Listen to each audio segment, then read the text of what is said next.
Yeah, welcome. This is Open Topics with Armando.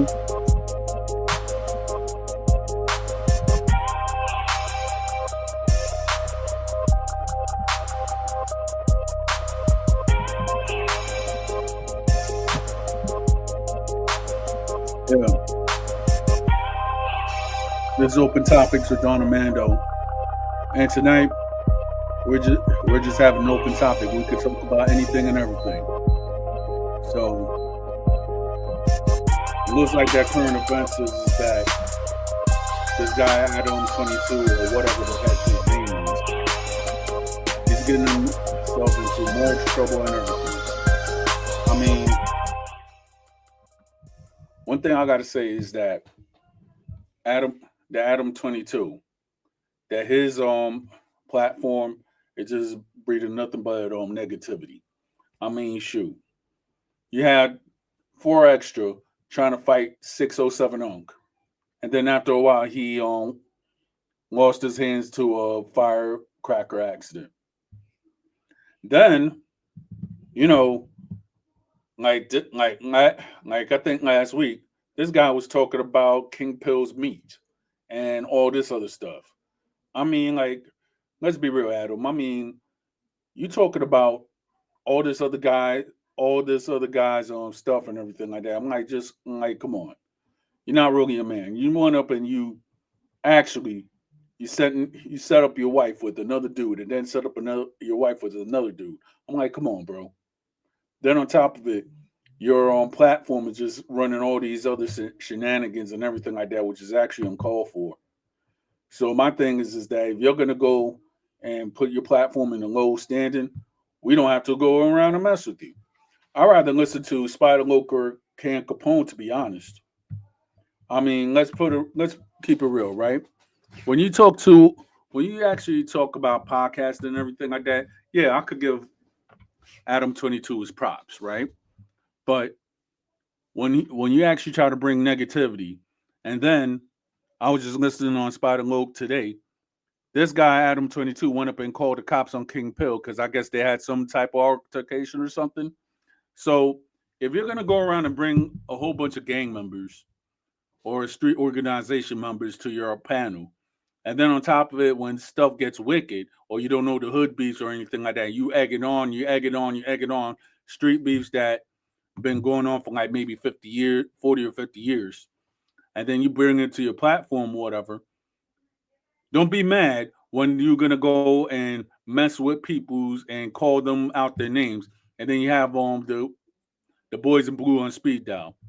So with that, that's why I'm like, okay, that's why I don't mess with Adam 22. And if anybody was to go to like his, if I was to go to a show, I don't care to get paid by that guy because that guy's a degenerate.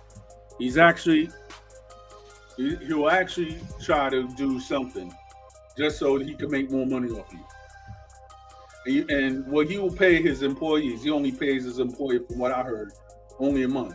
So therefore, you can pay your employees and stuff, or people that show up to your show. But then when you do, most of these people they have lives to go to, they have beefs and everything like that. They got stuff to handle. You're not putting nobody in a position. I mean, you haven't put Kurt Mack in a position, right? Anybody that mess with you, either they got their own squad or anything like that, but you haven't put a lot of these people out of a good position that they could actually be in the hood, out the hood, and doing something positive. You always doing stuff for views. So in my case, I think that Adam 22 is just the worst case scenario of Vlad TV. At least Vlad TV helps certain people eat, but with all that said, every time that I guess now, and you having whack 100, doing this, doing that, and the third, I mean, like, I think he's bringing your brand down. Let's put it like this. All the stuff that's going on, the big U indictment, all the other stuff that's going on that people are talking about, and then people act like that that they have to go to you. I'd rather go to Cam Capone or Spider Lowe or back on Fig or Cut Community than to go to you. At least they live their life and they have a sort of honor code, which you, Adam, you don't. Let's keep it real.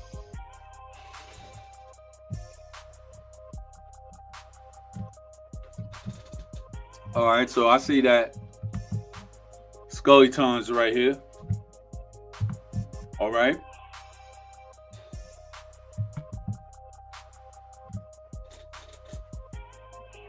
And shout out to my followers on Instagram.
Yeah, so anybody who's listening or anything like that, what y'all want to talk about?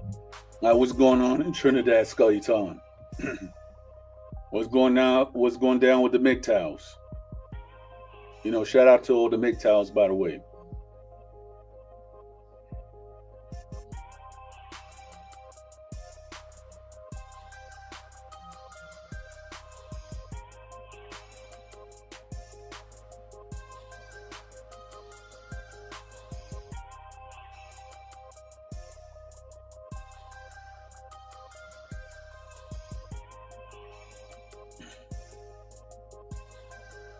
All right.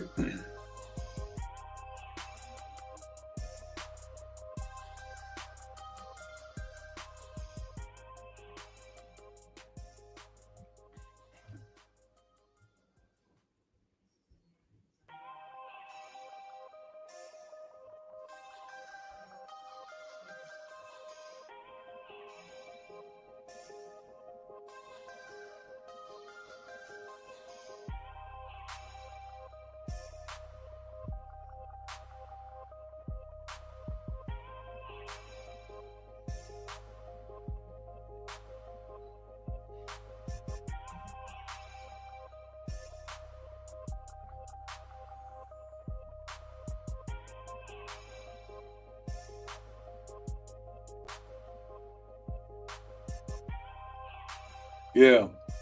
To all my aggressive mob, you know what I mean? One thing I gotta say is that the one that calls herself Randy or anything like that.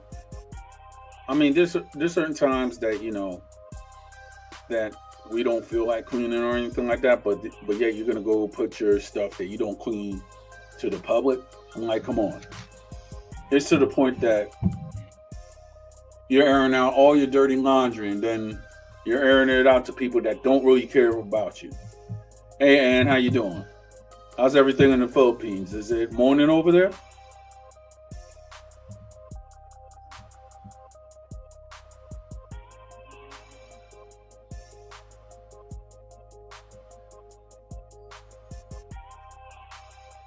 Oh, that's good. Oh yeah, I'm gonna give you a gift, and oh, I'm doing good. It's night over here. But other than that, I'm just being stress free and everything. And you know, it's raining outside and such.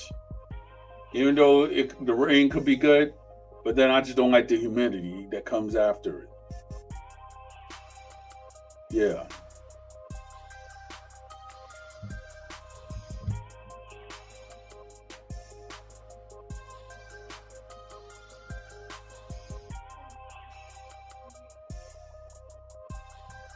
yeah. Isn't it monsoon season over there, or that just pertains to India, or that's all of Southeast Asia? Because I've been hearing that certain areas been raining also. Anytime, anybody that supports me, and you'll actually show up on the chat description, you're getting a blue wrench automatically, or how they say in Asia, the blue jacket.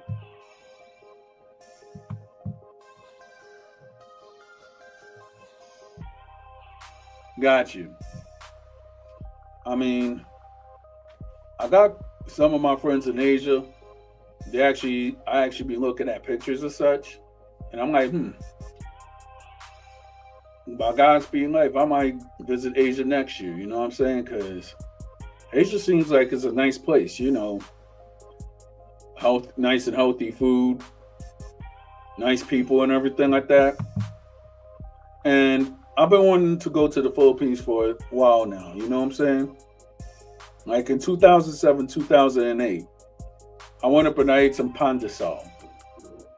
Then I went up and I ate pandesal again while I was on a cruise ship. I know, B.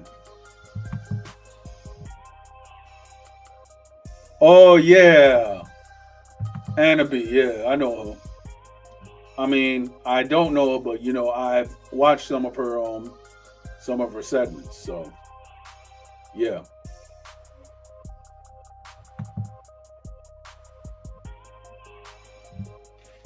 So I think my trip to the Philippines or Asia is long overdue, and I would like to immerse myself within the culture. I don't know.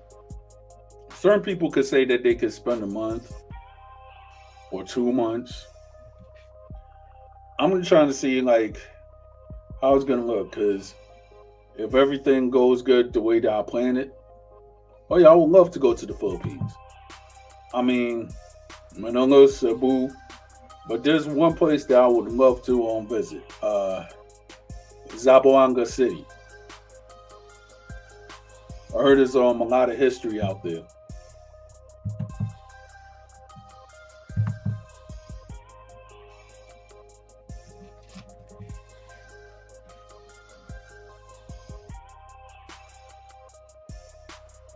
Mhm.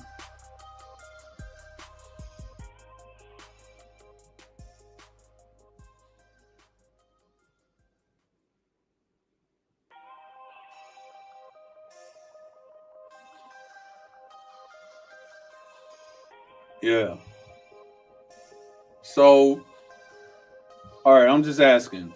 When it's rainy season, does that cause a lot of accidents, or the roads are very tame out there in the Philippines?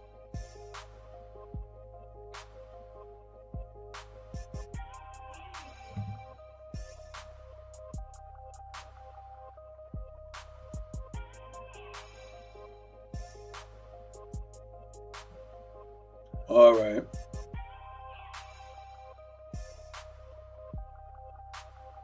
Wow. I mean, where I'm at, it's sometimes flood, but but it's not really that prevalent. But like in the southern part of the United States, because I'm in the north, I mean, in another state called Texas, a lot of people lost a lot of property and kids. They actually lost their lives due to the floods over there. So certain people they want to say their stuff because of politics or what or whatsoever. But I don't I don't like what I don't care what party line you're or anything like that. A life is a life. I don't care if you're oh wow. A brown resort. Okay.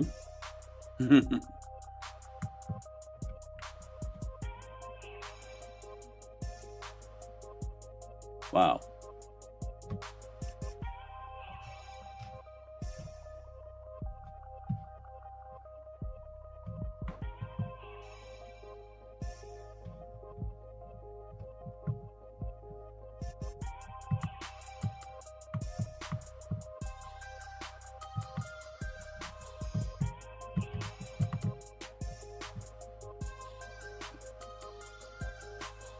Exactly.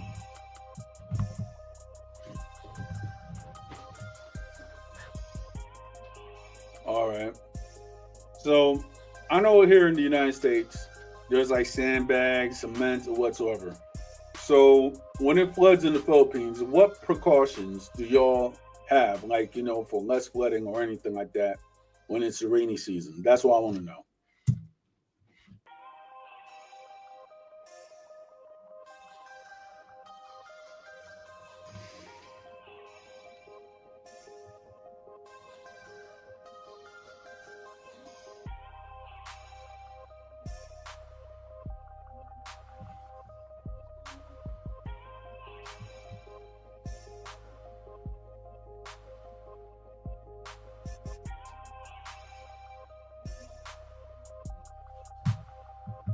All right.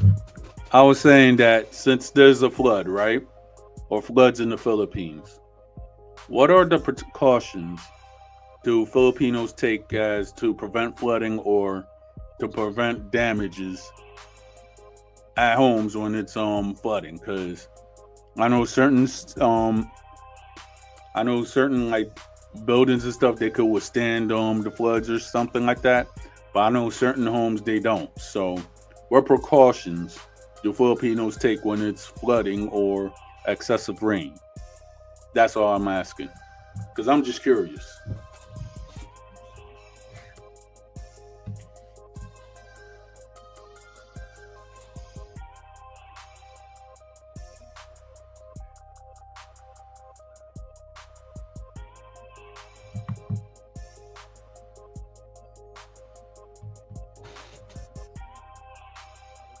Oh wow.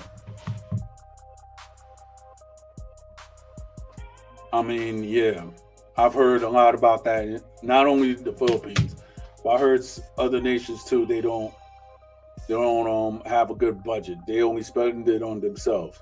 So I know that certain areas in the world is rife with corruption, and then when certain stuff happens, a lot of people, I hate to say, they're messed up.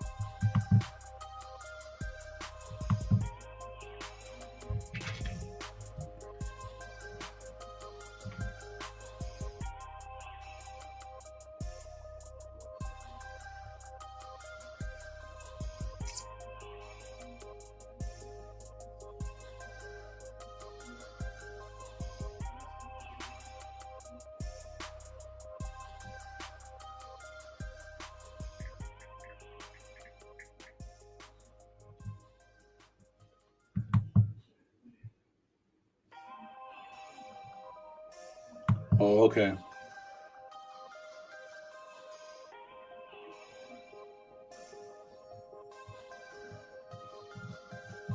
Wow.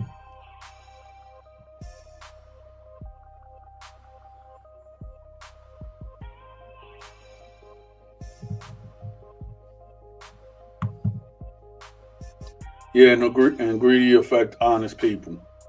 I mean, greed affects honest people that are actually just trying to work hard for their kids. I mean, yeah, but then guess what?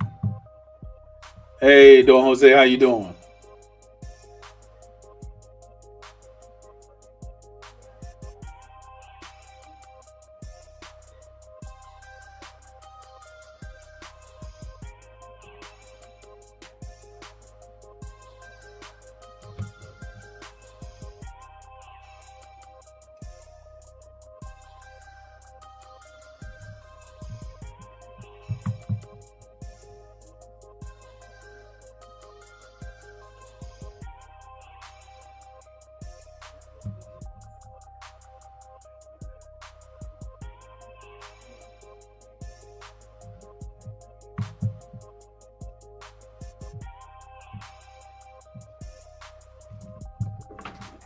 Yeah, so Don Jose, is it raining up in New York City or is it just raining here in Philadelphia?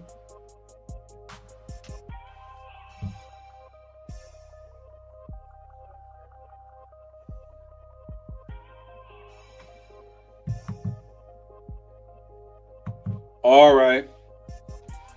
I mean, depending on what I'm doing, I might attend. Well, depending on how all this goes, you know what I'm saying?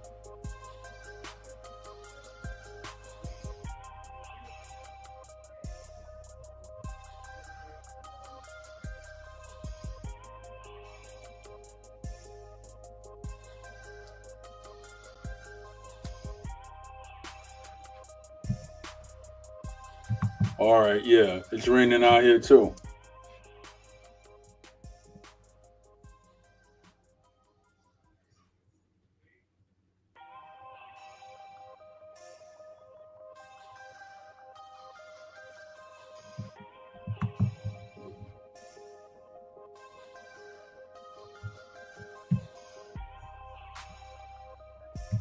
Yup.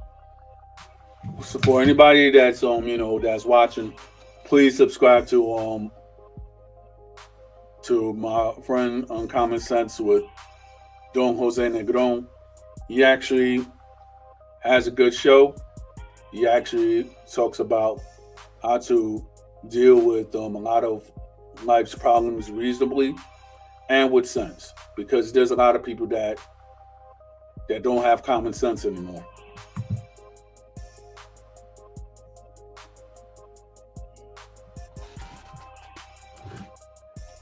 I mean, I'm gonna be honest, all right?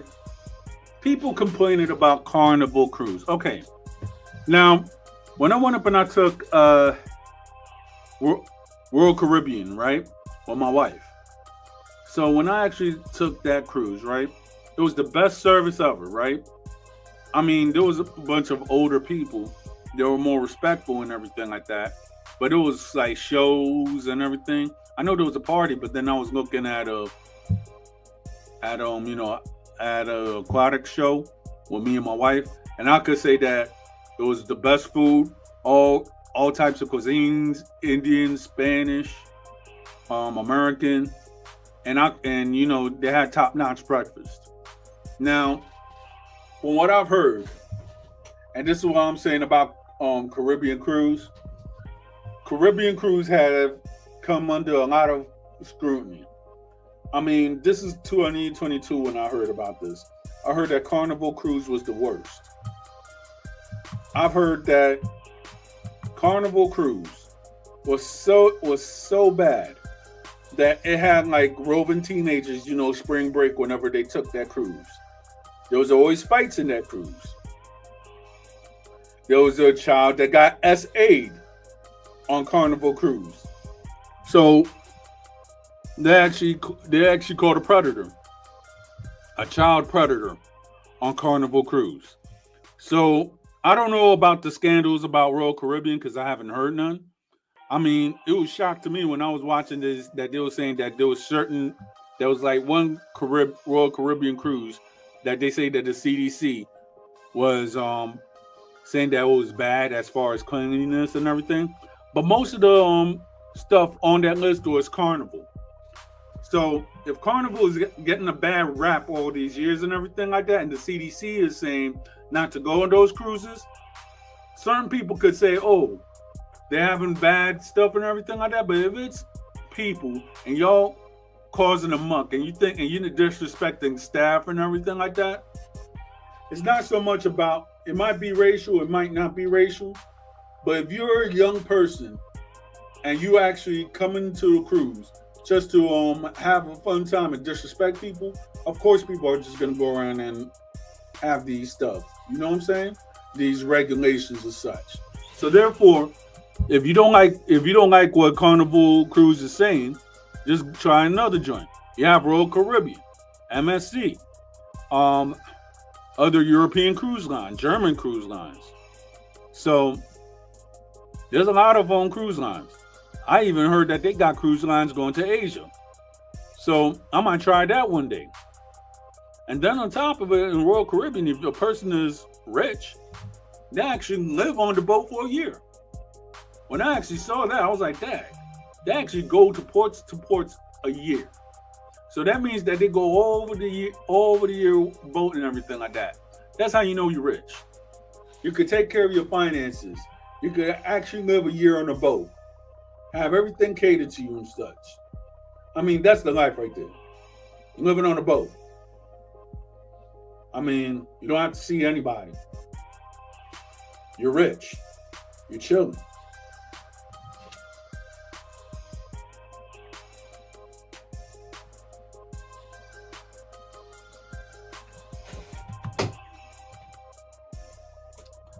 Thank you. Oh yeah, I got something for you.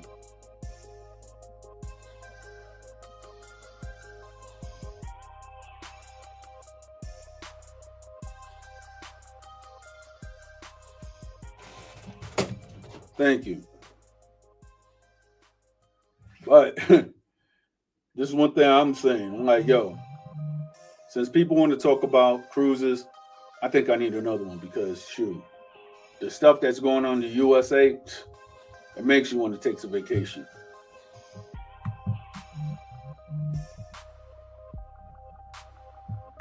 Yo, King, you know you're getting love from the Philippines, bro. You know what I mean?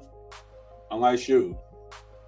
Ever since I actually started this, I've had people from England, the Philippines, well, mostly the Philippines, Dominican Republic.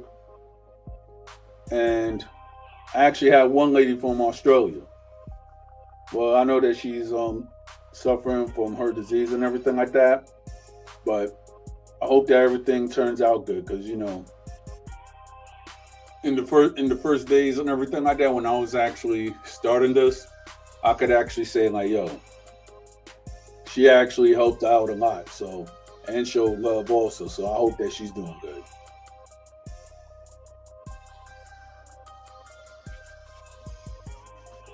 Let's see what else.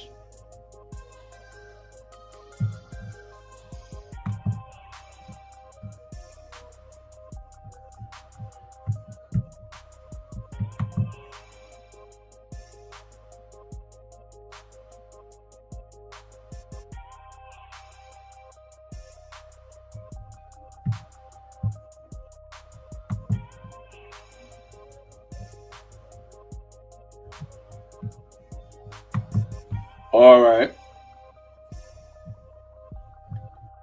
All right, Don Jose. I mean, shoot. Can't wait to actually well, if I'm not present at that show, Don Jose, I'm gonna actually see the playback. I mean, let's see. I just only started like 29 minutes ago.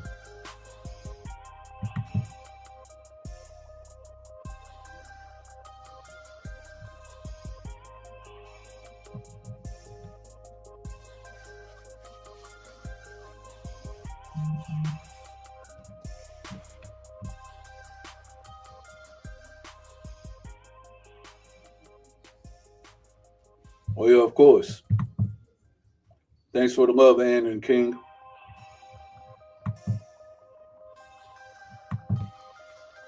Let's see what I got.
Hey, Don Jose, how you doing?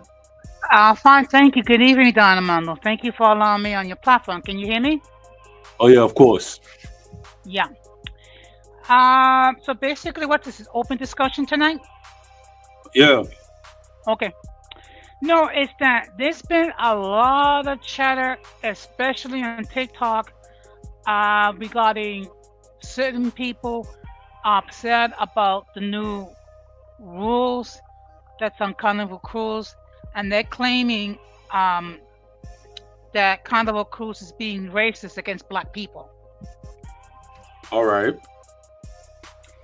So But then again, I've heard like a lot of negative connotation when it comes to black to Carnival Cruise. yeah, And well, it's not only black people, but there's a lot of people who don't know how to act right. That's what it causes Carnival to have a bad reputation. see, the problem is that some people think, but they spend a lot of money or a certain amount of money that they have this huge sense of entitlement, meaning that they can act anywhere that they want, that they don't care that there are Right. other people who pay their good money to go on a cruise. They don't care that maybe there are other people that don't want to deal with the wretched behavior. They just want to be able to enjoy their time, with their family and their loved ones, and they just want to enjoy a new experience. And you Right. have certain people that don't know how to act. They act very wretched. I mean, Yeah. as far as like getting, consuming large amounts of alcohol and getting inebriated, doing twerking, and Mhm. then basically, preventing people from getting to their cabins and things of that nature. So the whole point is to discuss the rules and then let the audience decide. I mean, what my first time on the cruise was great, but the thing is though, is like coming back. That's when I actually had like a barf attack. But then again, it was like, but then I took a pill and it was all good. So it's like for some reason, when I was a kid, I was just actually on a boat or anything like that. I never had no motion sickness. Now, when it was my honeymoon, Mhm. I was like, I started having like that, I guess, seasickness and stuff, and that never really happened to me. And then I'm thinking like, okay, this is a nice, this is a nice way of going, to the Bahamas and Florida and the Bahamas. But coming back, I was like, ugh. I guess because of the currents or whatever. But It could. all in all, I had a nice voyage over there. Yeah. And I'll actually do it again. Yeah. How you doing, Irby? Goody, goody, Urban. You know what? What might have happened is there might have been some strong current Yeah. that might, that caused you to become ill.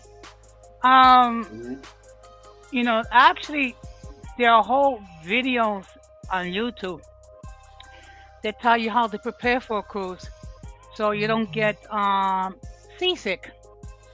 Yeah. I had to find out the hard way. I'm like, yo, I got to go and take a pink pill whenever I go on a cruise again. So it's Yeah, better safe than sorry. yeah, that's true. Considering that you're on a cruise, say 6 to 8 days, Yeah. so the last thing you want to do is spend any time of a cruise being ill and being confined to your cabin because you're not feeling well. Exactly.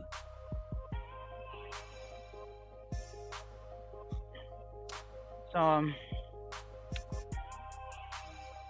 but I'm glad to see that things have been quiet so far on these two streets, but we all know things can heat up at the last minute. I mean, if it heats up, it heats up. Let's be honest, though, Jose. You know what I'm saying? Idiots are gonna Yeah. be idiots, and people are gonna go around and spread falsehoods when they don't really actually see us or hang with us. So let's be real. Nobody cares what an idiot has to say. Well, look, I mean, when you think about it, the people who don't know us, they seem to be the loudest critics. They seem to be the ones that say the most. And we all know that what they say doesn't make any sense. I mean, like, come on. You know what's funny? If somebody's gonna go and make an accusation, right? And they say that you've been doing your quote unquote dastardly actions since the 1940s. The 1940s doesn't equal to 60. I'm sorry. So somebody got their math wrong. Well, you know what? You know the saying, the math ain't mathing. I mean, come on. I mean, so you're talking. So you're saying that basically, I'm like anywhere from 80 to 85 years old. Okay, Right. and that I've been around since World War II, which makes no sense.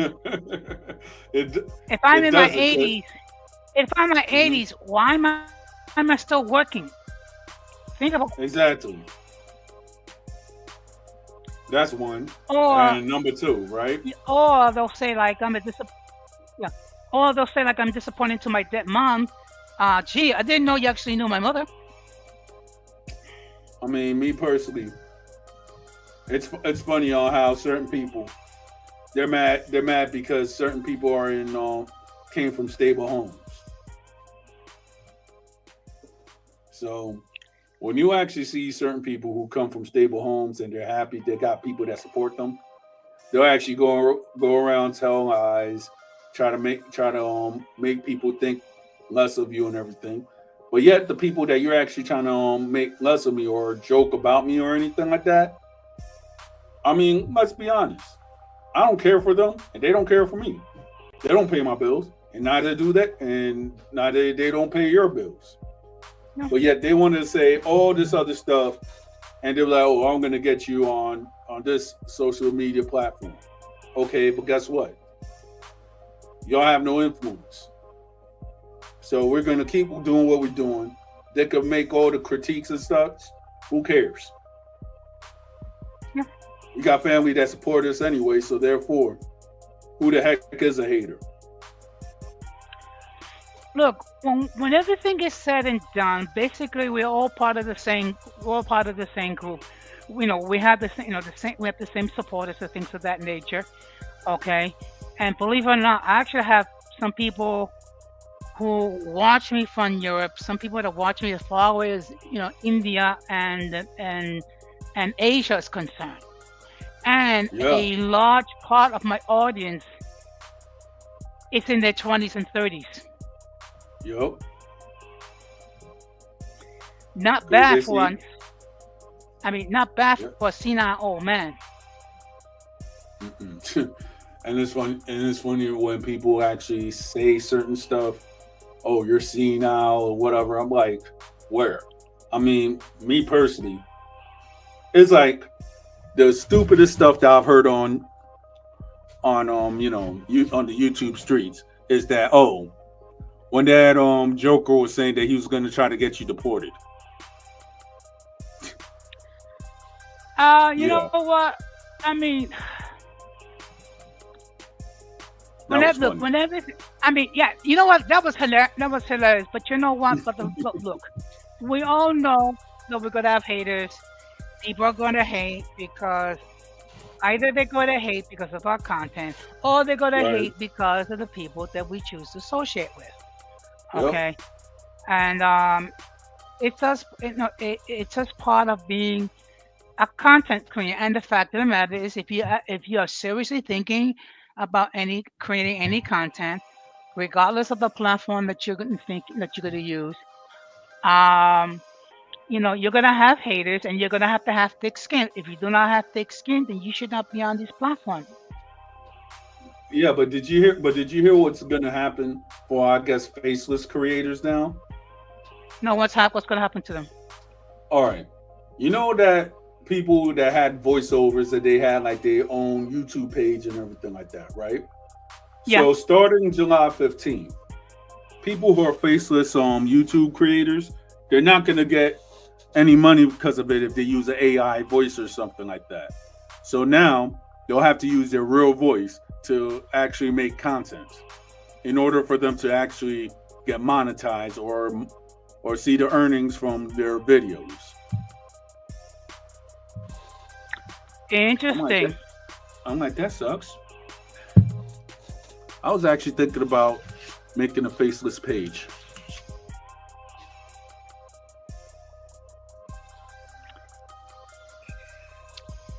Well, you can do you could do whatever you want. The fact of the matter is, if I had to do it all over again, I think the one thing I would have changed is I would not use my um government name on my channel. Right. I might go under like the name like the 10th letter or the uncommon one or something like that. Yeah. I mean, shoot. My real name is out there already, so who cares? Yeah, I know, but Yeah. what when I did my first live like 4 years ago, I didn't think All all this right. would happen. I didn't think I was gonna have haters. I didn't have to think there's gonna be people trolling me. I didn't think people are gonna be devoting whole lives about me and things of that Mm. nature. I did not think people are gonna be creating these false narratives about me and things of that nature. So, have I knew then what I knew well, know now? The one thing I would have done differently is not use my government name. Got you. I mean, sure. At the end of the day, I mean,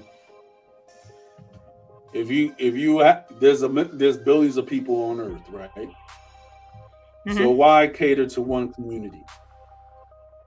Because people they think that okay, oh, they have all these sectors, right? But me personally, Hmm. I'm not up as if you create your own lane, you could control the narrative, right? Yeah. So if I'm not like in any sector per se, or I mean, don't get me wrong, I have people who are friends that I've actually made on here. So certain people could say, "Oh yeah, you're of that sector." I'm like, no. If I actually like a person's content, I'm just gonna support it. So one thing that I've actually seen, Don Jose, is that Yes. people who actually make content about food and everything like that, or let's just say we're talking about, well, in politics, yeah, you're gonna have a lot of haters, but Hmm. the thing is though, when it actually consists of travel and food of that nature, and then if you're cooking, yeah, you might have some naysayers, but it's not going to be that much as when you actually talking about current events or what a political stance is, or the red pill ideology or the MGTOW ideology and so forth. Because you have certain people that they'll actually devote their whole streams just because they disagree with what your stance is about those movements. Well, look, one thing I've said this before. Um, my platform is not. It's not an echo chamber. It's never been, and it never will be. People are allowed to express a point of view. People can disagree with what I say. What gets to be a problem is that when people argue emotionally and they can't be Right. agreeable when they disagree. Okay, Mm-hmm. that's when Yeah.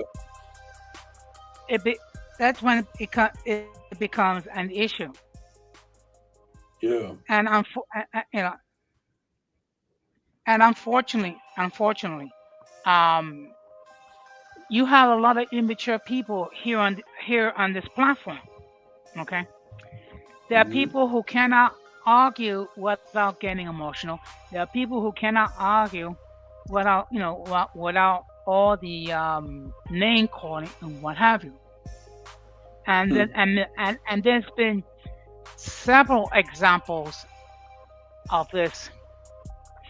And I've been to other platforms where certain individuals had expressed a point of view, Yeah. and it was not received by some people for multiple reasons. And instead of us having having a serious discussion and saying, "Look, I respectfully disagree," they would get Hmm. personal and attack the person for us having the point of views that being expressed. Sure. Yeah, I mean, let's be honest. I'm just gonna say this because since a lot of people, they disagree with what I say and everything like that, I'm gonna tell you the truth. I'm Yeah. neither a Republican or a Democrat. I actually, I just like Elon Musk. He made his own party, which is gonna flop anyways. I made my own party. You know what I'm saying? Mhm. It's called the it's called HDP. You know what I'm saying? Mhm. So anybody that knows, because I make a lot of jokes and everything like that regarding the issue, which I actually use for satire, maybe for one or several people. But let's be honest, right? Everybody's being discriminated against in the United States. You get what I'm trying to say? Yeah. Whether you're Hispanic, whether you're black, you're white, you're Asian, so forth, everybody's being discriminated against, right? Mhm. But we're not discriminating against the right people. The people that actually go around and hurt people. So that's why I'm saying that the H, the HDP, this is where we actually stand, and maybe we could actually have some change. Not, but other than that, it's just a satirical party, just like that news outlet called The Onion, where it actually makes satirical stuff about current U.S. politics and such, and they actually have videos. Like, for example, there was they made a video saying that, hey, that cops now have to go and kiss people. I was like, yo, I'm like, dang. But in all fairness, the Republican Party is basically a cult for the most part because they all put a bow to Donald Trump. The Democrat Party is not that much better. I mean, basically, it's just a lot of weak people. I mean, they might make a little noise here and there, Yeah, but really, when everything is said and done, they're more or less in favor of the don't forget the status quo. toothless. But you know what gets me is that last year there was a large number of Latinos who voted Trump and supported Trump. Okay, and He then raised us, right? yeah, go ahead.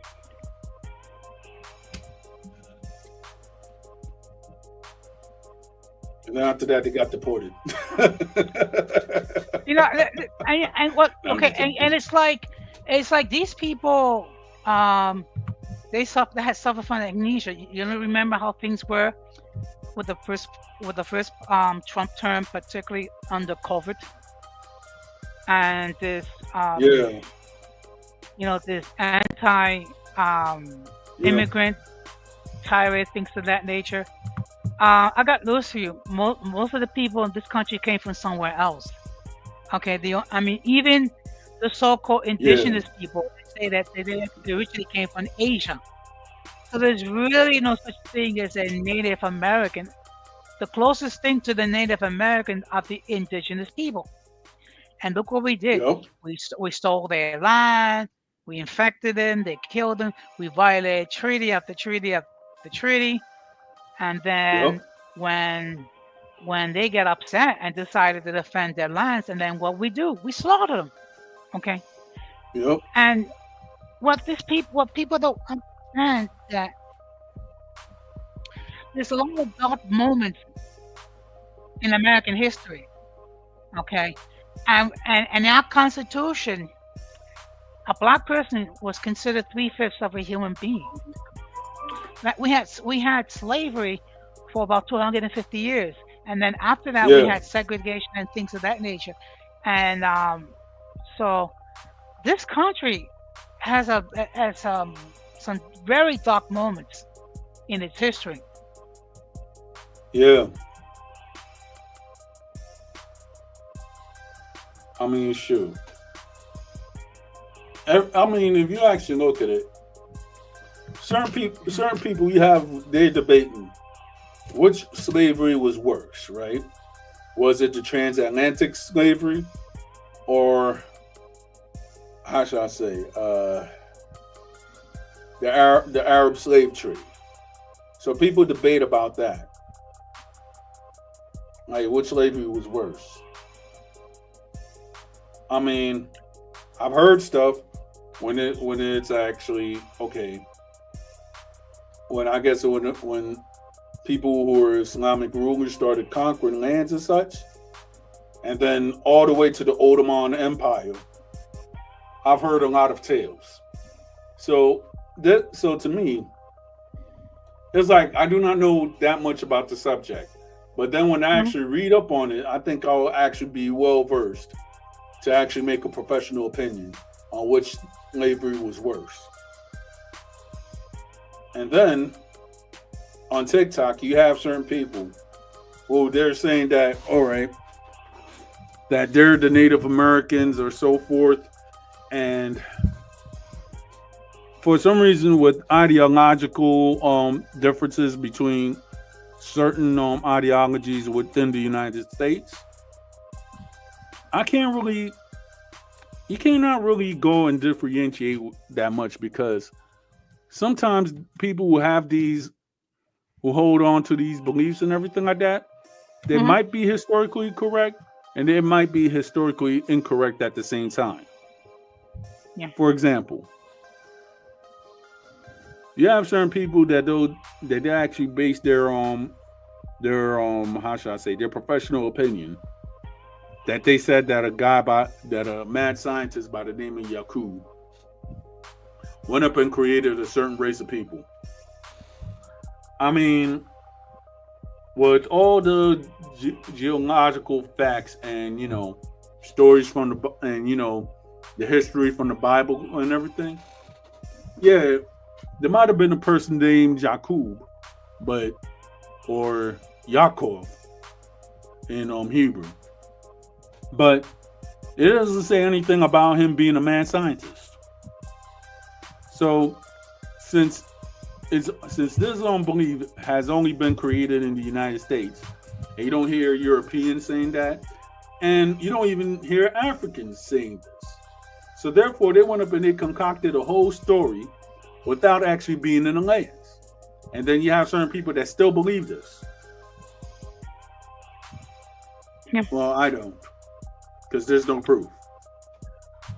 Well, one thing people like to debate about is that those slaves that were the house slaves, Mm-hmm. they were, they, they got it better than the field slaves.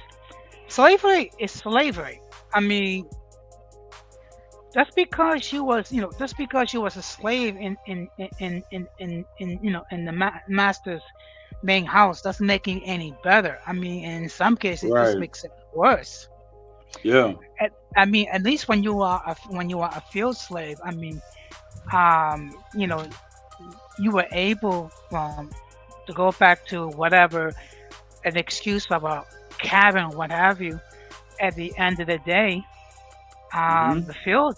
the house slaves. I mean, basically, they were at the beck and call of their masters. Yes. And let us not forget how um, they were forced to become pregnant, and many times the owners SA'd the female slaves. Yes. So,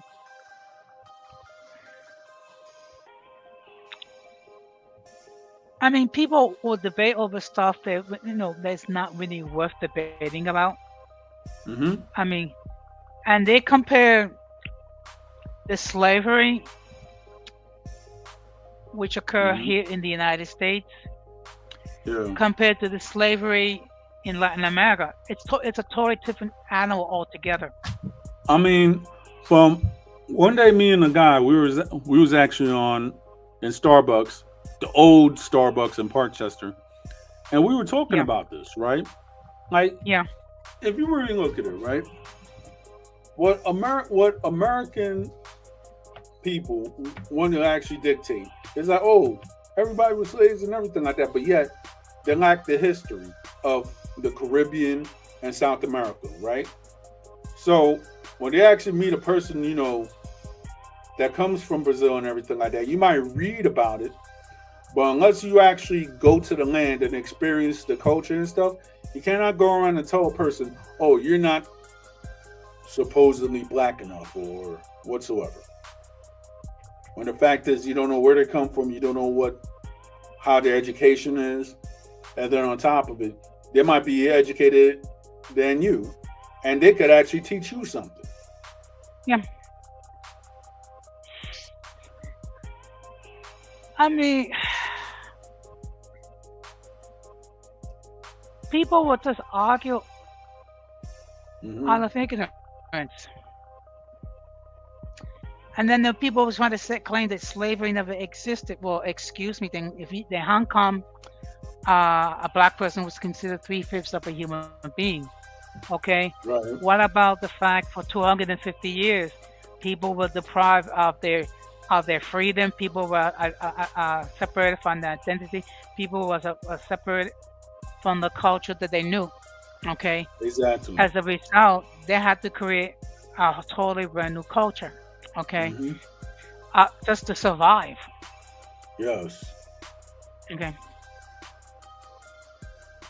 so I mean, and slavery, like for example, slavery in Rome was totally different. You could have been. I mean, um if you were like a soldier um in a war with Rome, Hmm. and your side lost and you was captured, you was a slave. You become a slave, Or a and gladiator.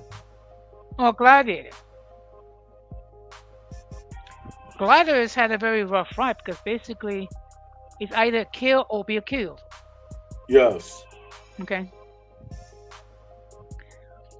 and so slavery in Roman times was totally different. Yeah.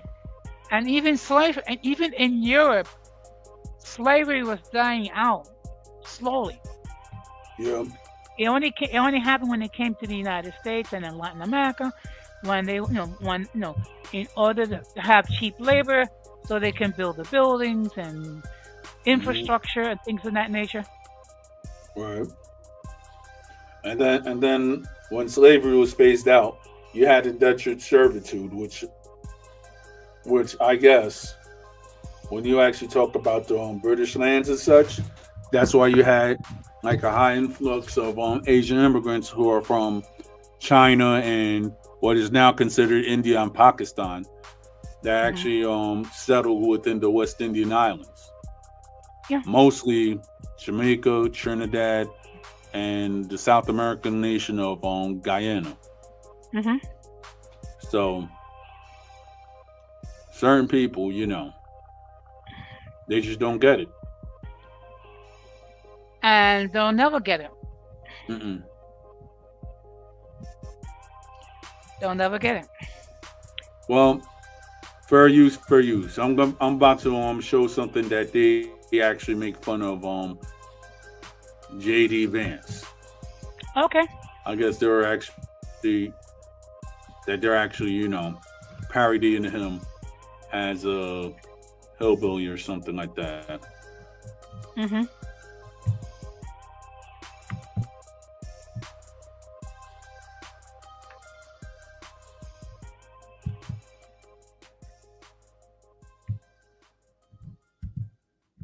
Okay.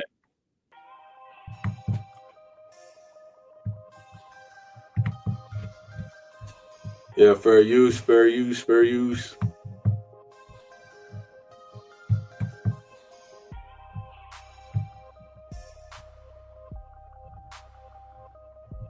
All right, so fair use, fair use. Sure. Wow. Wow, is dinner in the building? God.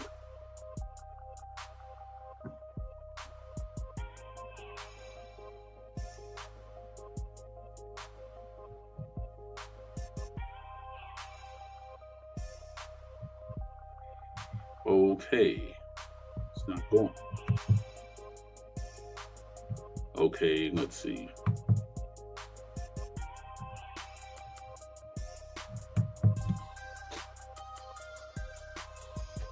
All right. Fair use. Fair use, fair use.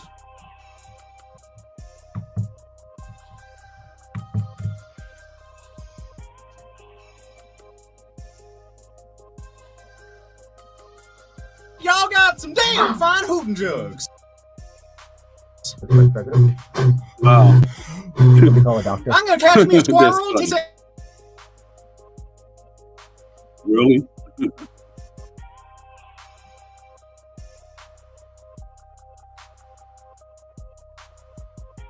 Yeah.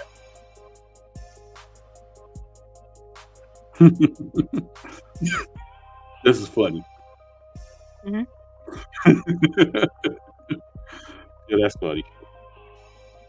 Really? Wow. Dang. You know this is satire. Wow. That's crazy.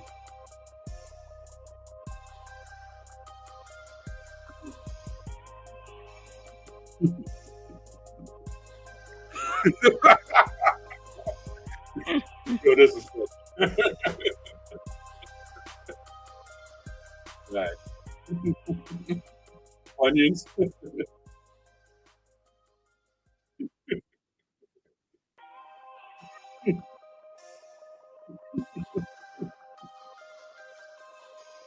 Dang.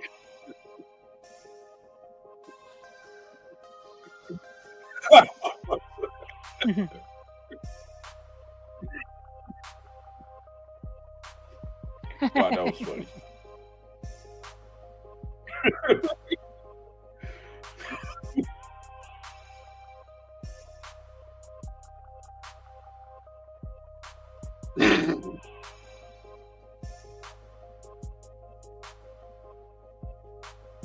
Yo, that's funny. Fair use.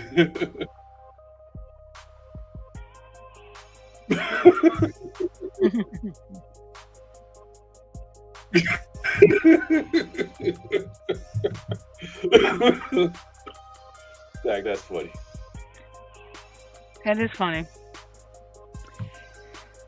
But you know what? Just as Yeah. you know what? Just as funny.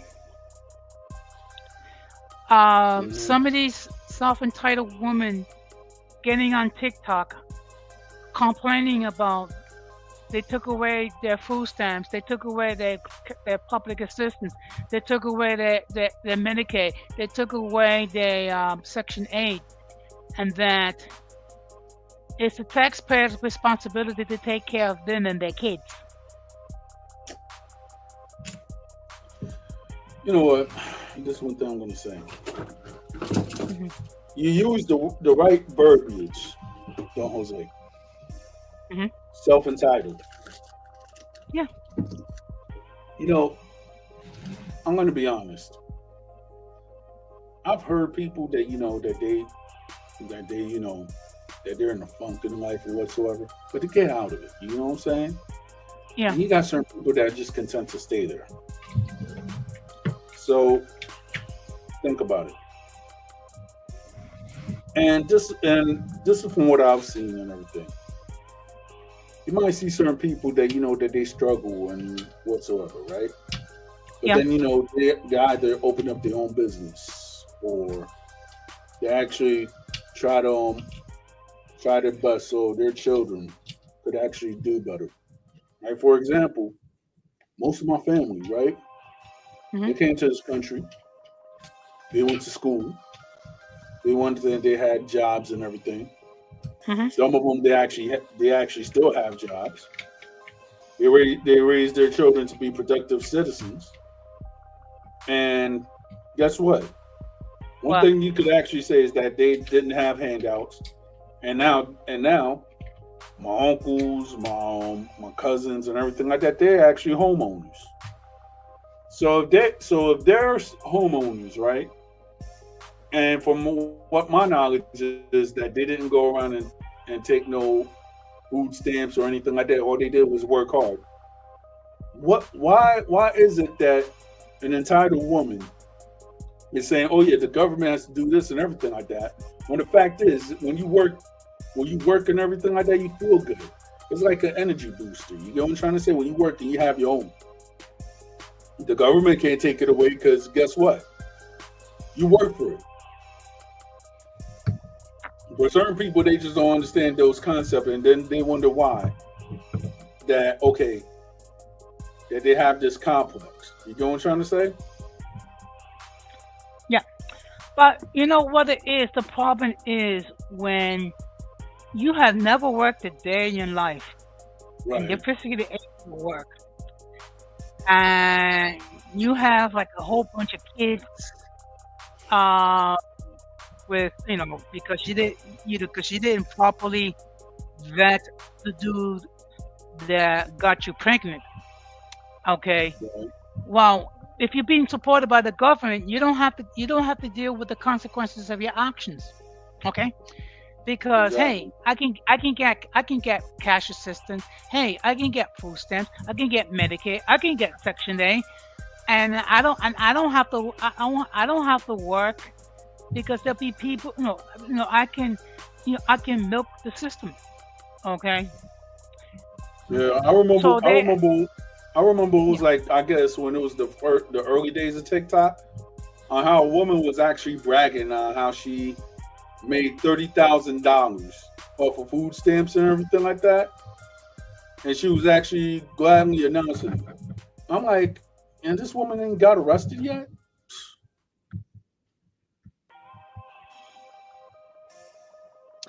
That's Well, amazing to me. I'll do one even better. There is this woman on TikTok. She's a single Right. mom, I think 7 kids, okay, or 6 kids, I don't know, whatever. But in any case, she gets like over $6,000 a month in disability for her children.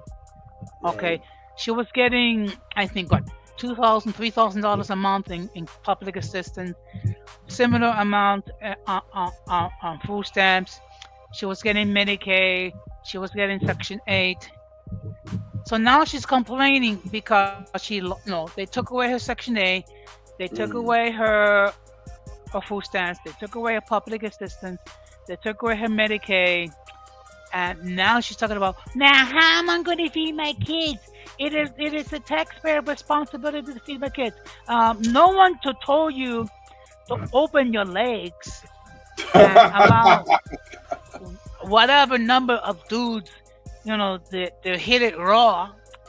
They give Right. you a whole bunch of kids, what you can't even take care of, and expect us taxpayer to take care of you. Exactly. Like Uh, it's the TDH effect. You know what I'm saying? It's Tom, Dave, and Harry. You get what I'm trying to say? it's So, Pookie Ray Ray and Freddie Boom Boom and what have you. or or the new name which is called Mookie. I'm like, I'm like when you have a lot of names that just don't make sense, right? Like for example, you have certain people. They was like, "Yo, what up, Mookie?" I was like, "What?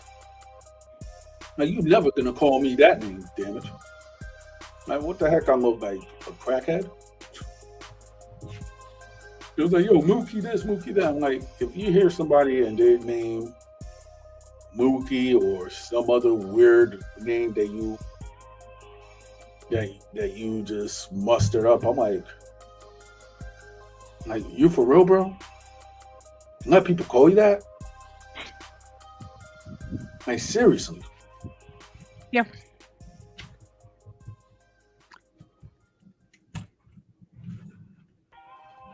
I mean, look, unfortunately, you have certain people, and let's keep Right. it real, okay, male and female, Hmm. that made a lot of poor choices. Yes. But instead of owning up and say, "Hey, I made a mistake. Let me learn from this so I can do better," what Right. they do is they deflect and they bring everybody else other than themselves, and and they expect us to accept their wretched behavior. No, we don't have to do that. We don't. Yo. I'll give you something which is funny, right? Yeah. And one of my last place of employments in New York, right? Yeah. I had a supervisor who was a dick. You get what I'm trying to say? Uh huh. And it was like it was like a little back and forth, and certain people didn't like me, and since I got kicked out of the job, and so forth, certain people, I guess they feared my influence so much that they actually went and called my cell phone or my house phone at the time, saying that, oh, they're gonna get me or whatsoever. I'm like, well, bring it on. And while this guy is making all the threats and everything like that, I was just laughing. Now, here's the joke is, and I can see why this guy's miserable, right? Hmm. Years later, like around 2018, I don't know how the heck I came up on this information, but I did, right? I could see why the guy was mad at me, you know what I'm saying? And it goes back to certain people making poor decisions, right? Yeah. How is it that the guy has a middle name? His middle name is Monique. I was like, geez. I mean, a guy has a middle name, Monique. Yeah, you fought a lot in school. Shoot. Like, I can understand why he's mad now. I mean, shoot, your middle name's Monique. You gotta live with that. Your middle name, actually. You know what's the problem with some of these parents? They don't think about how the names can affect them. I mean, come on. Why you think you come up with somebody's name like Lucretia or I mean, Willamona or whatever? I mean, come on. I, I mean, if you actually look at it, right? I Yeah. can understand the reason why all those names came up, right? Back in the 1970s, right? Yeah. When certain people started to be, conscious, and they started to embrace their African heritage more, right? Certain Yes. people that did not know better, they went up and they started actually making up the names, either Keisha, Laquisha, all the made up names, because they actually thought in their mind that, okay, we're honoring our African ancestors as such. But what a lot of people don't know is that when you actually go to Africa, there's some names that are actually so long you cannot even pronounce them. Yeah.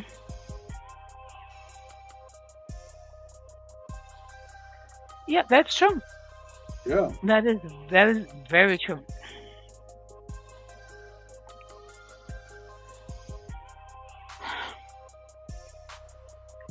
But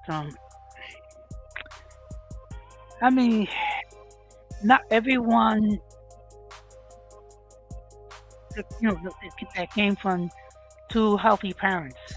Not everyone Right. came from a happy home or a loving home or a drama free home. I mean, Right. and sometimes you are a little bit sympathetic with Yeah. these people, but other times it's like take accountability. Pretty But much. then, okay, but you know what are the three most difficult words that some people have? All right. Accountability, Mm-hmm. humility, Yep. and apologize. Exactly. Yeah. Those are like those are like what those are like kryptonite to people who cannot take accountability for their actions. Exactly. Okay. Uh, In any case, so I'm going to drop down. I'm just going to relax a little bit. I'm going to be going live tonight at 10:30. Oh And wow. basically, what I'm going to be talking about is the new rules that kind of like Of cruise Carnival, yeah. and how people claim that they're racist. So I'm just going to present the fact, and then you decide. Exactly. So, in any case, thank you very much for allowing me on your platform. Shoes shout out to you, and a shoes shout out to everyone that's in the clouds. Yeah. So take care. Peace. Okay, bye. Peace. Peace. All right. So now we got that out the way. So now that there's a debate in hip hop, that they're saying that I don't know who started it because I've actually was looking on my Facebook post that they're saying that there's UK rappers that could stand up to American rappers. I mean, I would like to see because I've heard some UK rappers and they're very decent, but I'm not gonna go around and say that I don't know. Maybe they could face off an American rapper, but I think it's like when it comes to rap, I think that the American industry, they like to discriminate against somebody who's maybe overseas. And the reason why I say discriminate, because think about it. You have a lot of people who rap in English, right? They might not have the right accents, but yet they would know what they're saying. Albeit, you have a lot, I'll say for Canadian rappers, right? Before Drake and everything like that, I used to listen to Socrates and Cardinal Official. That was the first time I heard of Canadian rap. And it was like a joint that Cardinal Official, Junior Reed, and Busta Rhymes did. That joint was hot. I ain't gonna lie. That joint was hot. And then you have a whole bunch of other artists that who are in Canada that they could actually make it or whatever. I mean, the successful ones you hear is Tory Lanez, even though he's incarcerated, free that man, and Drake. But then before Drake, you had Socrates and you had Cardinal Official that was actually holding down the whole country.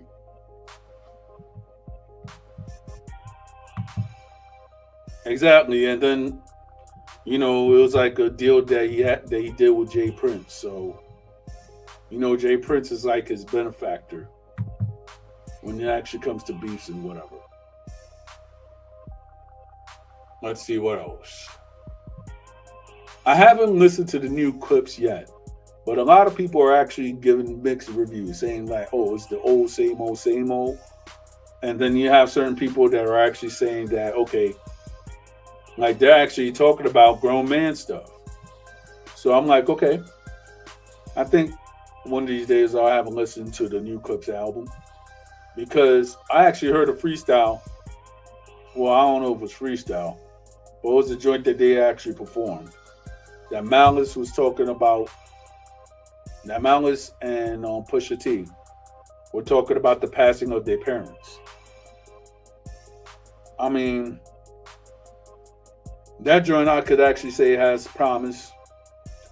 I mean, it's actually talking about something that a lot of us have gone through. I mean, I've gone through it. Don Jose gone through it, and I know several of my friends that actually gone through it this year. Losing a parent. So shout out to them. But one thing I could actually say, when they actually break down how their parents passed and everything like that, you could tell that, albeit they talk about, the drug scene or whatever, you could actually see that these guys, they actually came from a good, structured home.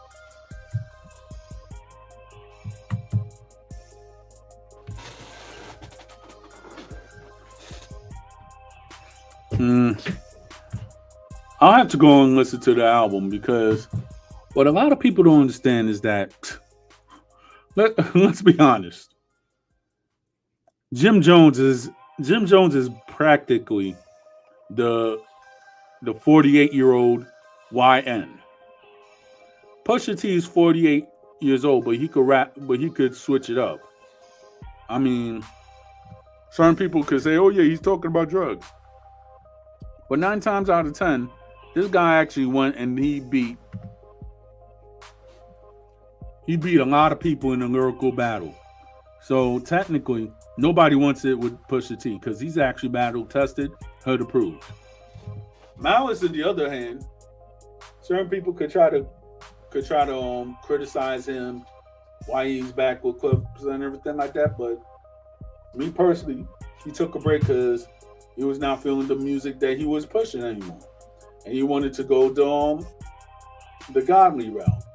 Now, when he did the godly route, his rhyme to me was better. He was he was talking about his immense faith and everything like that and how he does. And me personally, I could actually say that Malice or no malice on how he likes to be called. You know, yeah, you could actually say from his raps and everything like that, that Malice actually grown. I mean, albeit he's 52 years old, but guess what? He's he has that mature flow. Jim Jones, on the other hand, he's talking about the same crap that he was talking about 20 years ago. And not only that, he's talking about stuff that ignorant people like. Like, for example, everybody in Harlem is like, what's the diss is? The diss is that, okay, oh yeah, you broke. Okay, but why the heck I'm gonna go and spend my whole check on getting the Ferragamo shoes or something like that? When the fact is, certain people who are spending all this money don't even have a place to live. I mean, the economics is messed up. But yeah, certain people in New York, they actually want to say like, hey, I got this belt and everything like that. But okay, but something's not gelling right here. Like you got dudes who are actually, yeah, it was not so much a beef. He was saying something stupid that he actually thought that was that he got it like that. But the fact is, everybody in New York was like, nope. And even the Locks is like, yo, you're not even allowed in your neighborhood. I was like, damn, Jimmy. The Locks went up and came to Harlem and they say you banned from Harlem just for what you were saying to Nas. Jeez, bro. You suck. Change it up. You're like 48 years old. Your joints, I hate to say it, sucked. I mean,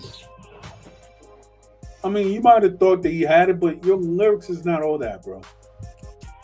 And for what all my boys are saying, how much they charge, how much you charge all these young artists and everything like that.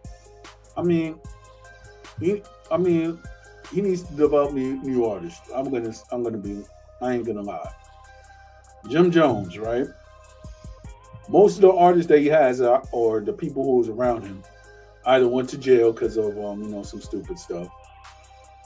They're either in jail because of a indictment, which I'm not going to talk about because, let's be honest, because that whole joint is messy, and then I'm not liking to know, so I'm not going to really talk about it.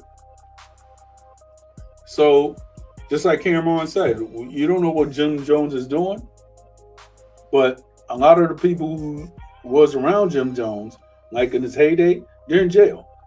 I mean, look at Max B. Max B and him, they ain't never gonna make it. And then on top of it, the lie that we hear every year, I kid you not, ever since Max being locked up, everybody's there, yo, Max B is gonna come home soon. How? I mean, strategically, How? Homie's been locked up for like been locked up, and the judge threw the book at him. Certain people's like, "Yo, it's gonna be 32. It's gonna be this. It's gonna be that." I'm like, no. I mean, unless you could actually study in the law books and everything like that, and then you might get some time off, depending on who, depending on the case, if they even accept your case. But the same lie that we've been hearing in New York for like almost, I'll say for like 16 years, is that Max B is going to come home. And the fact is, he isn't. So there's nothing that all these rappers and their money could actually do to help that.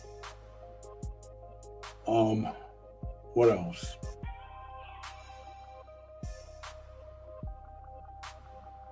And then all the other rappers that that was around Jim Jones or was in the presence of Jones, they're actually doing bad too. So one thing I gotta say, you gotta feed your people. You gotta teach teach people who are under you to actually make that money. Because when you see your people down there and everything like that, it actually shows how much of a leader you are. If you're a good leader or you're a bad leader. Now, and the same thing goes with Diddler too. You have a lot of these artists or moguls and such that if you didn't know your music business right, you're gonna get shafted out of your money, and that's what happened to a lot of artists. So they sign these contracts, they don't read the fine print, or they don't have a lawyer, and then in the long run they're making money and such, and they're not even making enough to go and pay their bills and stuff because they still paying the label. Or you're making the label a whole bunch of money, and you're not getting at least part of the money that you should be earning. And then now with these 360 deals, you cannot even go and make money on the side without the record labels trying to tax you for it. So that's why I'm saying that for all my young artists, make sure that you're independent. And if you're gonna rap about street stuff, stay out the hood. Because let's keep it real. We saw what happened with a lot of these drill artists, whether it be Chicago, Atlanta, Texas, Philadelphia. It's like all the same story. So if it's all the same story with all these drill artists or what's now popular rap, one thing I'm just gonna say is this: stay out the hood. Don't be a victim of circumstance, of deletion, or RICO. And please, for the love of Christ, stay away from Vlad TV and Adam 22. They don't promote your career. Your career is not going to go high places. Don't go to those toxic shows. Those are indictment shows. Stop going to them. Stop making them hot. Stop letting these guys into your hood. Stop letting these guys conjure up beef that has nothing to do with rap.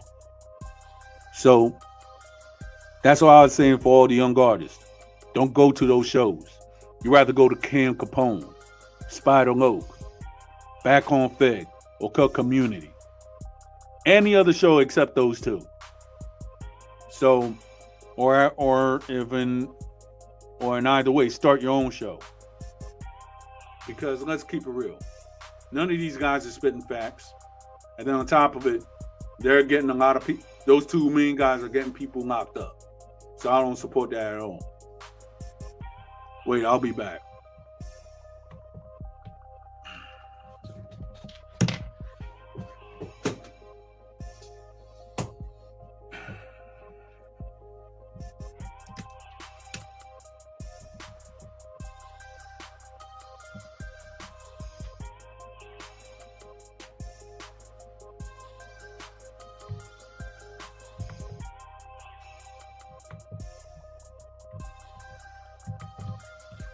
Yeah. Now you know this is my co-star right here. I mean, she always getting her 15 minutes of fame anyway.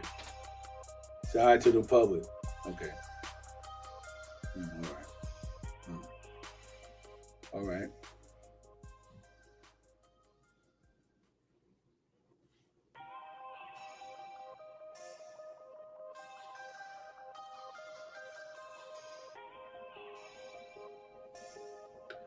Exactly.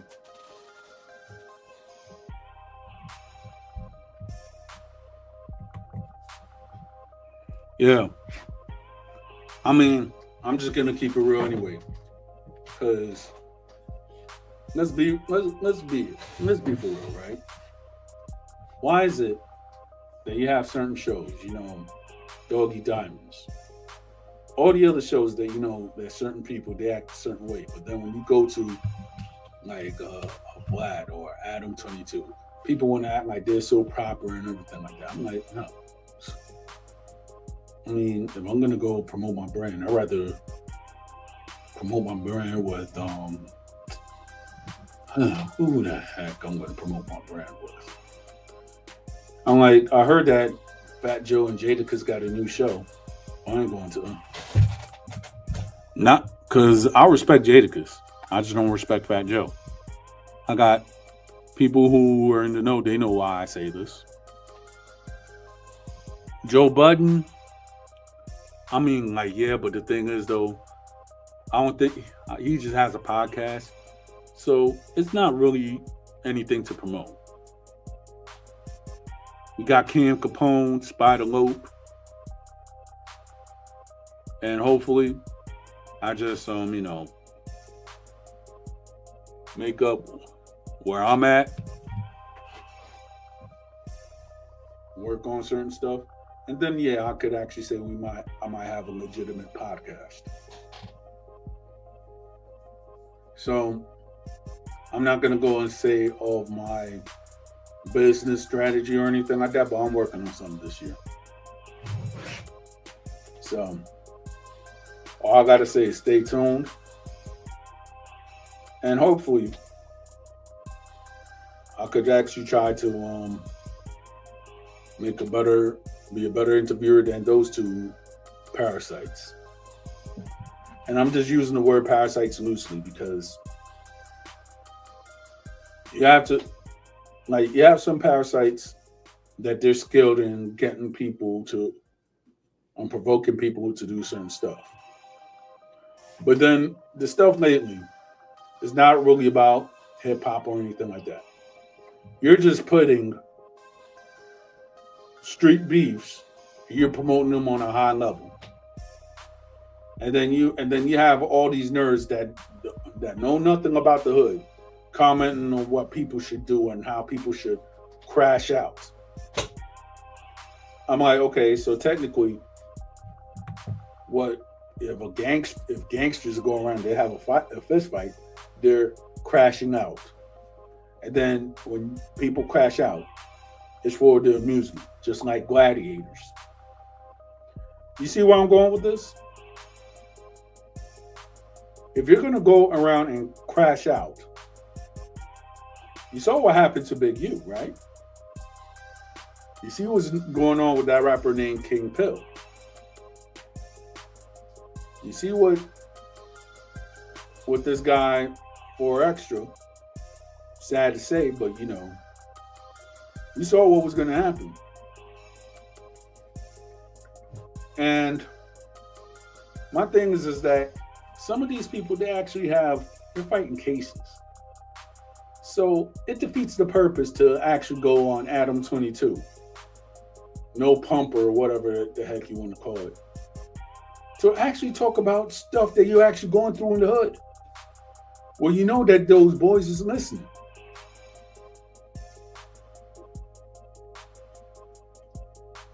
And I'm going to be honest. If you're from the hood and everything like that, I'll rap you. But don't go around and talk about any street stuff, all right? Because I'm trying to keep you free. I'm trying to make sure that at least you could go back home and make money for your family. Help your family. These guys don't care about your family. They just care about your face being there. So therefore they could get views. And then whenever you get locked up, they don't know you anymore. And some of these guys are just on plain suckers. So I got a strategy coming up, but my main goal is to keep everybody free, make sure that's positive, and also everybody can make their money honestly, so therefore they can support their families. That's all I'm about.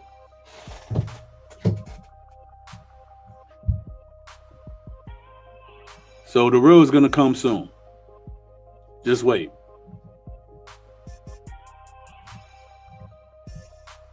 Let's see up on Instagram. Okay. Yeah, shout out to All Smoke Podcast, Montecristo 7 on my Instagram. So, shout out to them. So,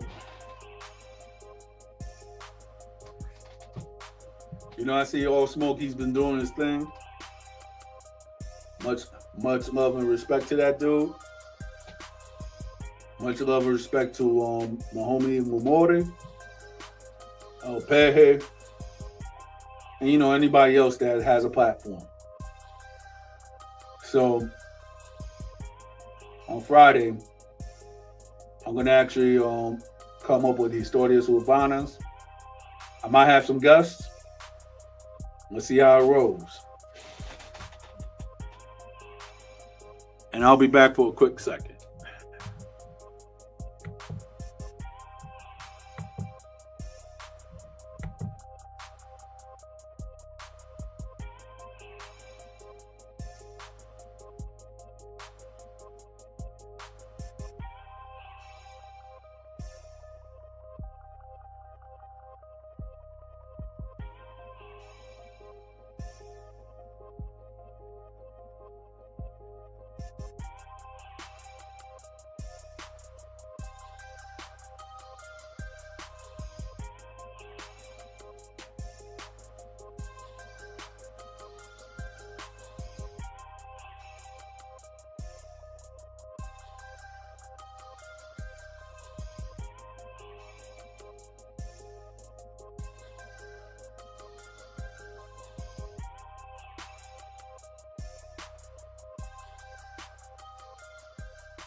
All right, so I'm back.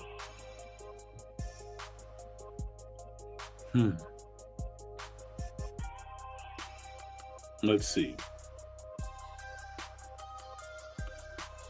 Well, in the city where I reside in, to me is this.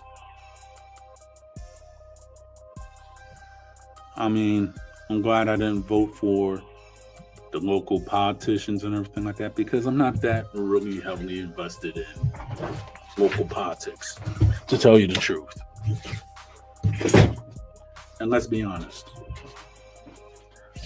One thing I could actually say is that on Instagram, you're seeing a lot of stuff which is extremely funny when it actually comes to, the garbage situation and such. So I just have to play one of the videos if I could actually find it.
Yep. Let's see.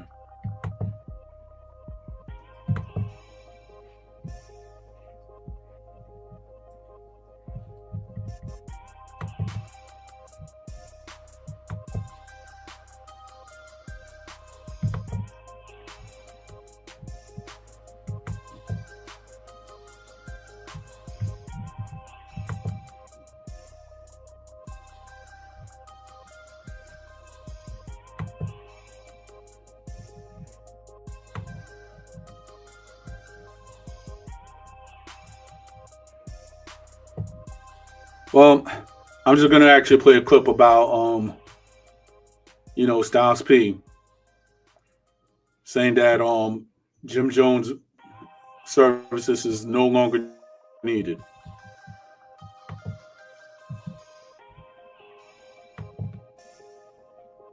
Fair use, fair use.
Fair use, fair use, fair use.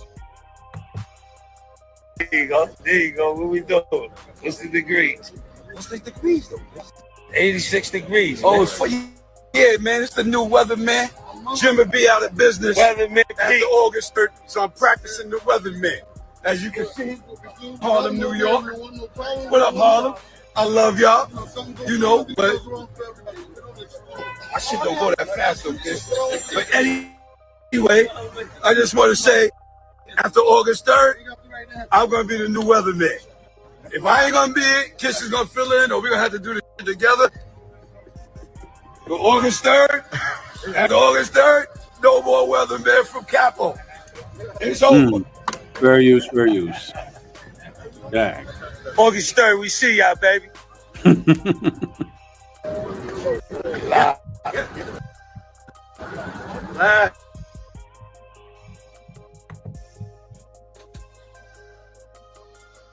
You done messed up when Jada Kiss and Styles P say that your service is not needed in your own neighborhood. Horrible.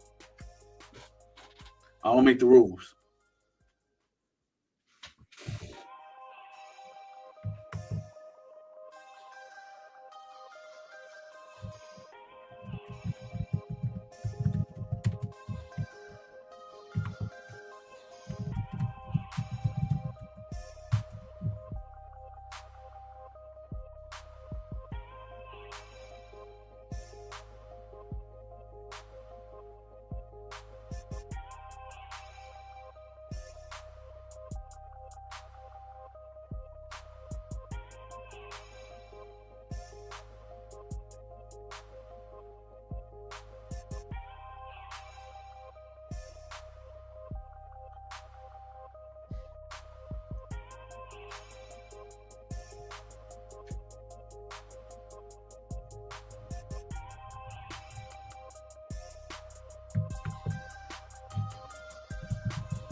Yeah. So, what I'm going to be talking about now is a bad situation. So, for all my ladies, stay safe because there's a lot of creepazoids out here.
Fair use, fair use.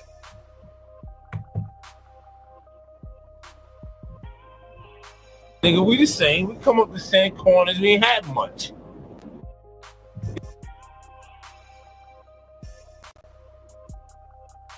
You understand what I'm saying? On the morning of July 11, 2025, William Todd Austin walked into a barbershop in Arlington, Texas. Just like he had many times before, he was well known in the area as a credit expert and entrepreneur, often from financial literacy and business ownership to his growing online following. That day, he was scheduled for a routine haircut. He sat in the chair, exchanged greetings, and waited for a session to begin. But within minutes, the day took a turn that would leave lasting shockwaves to the community. Security footage shows a calm environment disrupted by sudden movement. What happened next raised immediate questions about motive, intent, and preparation. It wasn't random. It wasn't a robbery. And it didn't appear to be the result of an ongoing altercation. Inside the building, the people involved knew each other closely. The timeline suggests a coordinated act carried out with precision, but without warning to anyone present.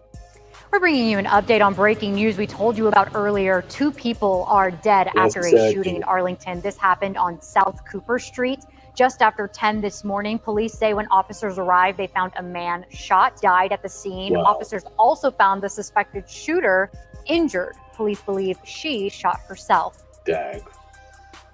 The woman was taken to the hospital where she died. We have a crew on scene working to learn more. We peace. will have updates later in the 4 o'clock That's a bad deal. In the days that followed, details began to surface about strained relationships, co-parenting tensions, and public social media posts that hinted at unresolved personal issues. But how did a business professional known for self-improvement become the target of fatal violence in broad daylight? This is not just a story of sudden loss. It's a story of what preceded it. Missed warnings, personal history, and a deadly conclusion that took place in a public space in full view. Stay with us as we unravel this shocking story and uncover the heartbreaking details of what led to this senseless loss. Before we begin, let us know in the comments where you watch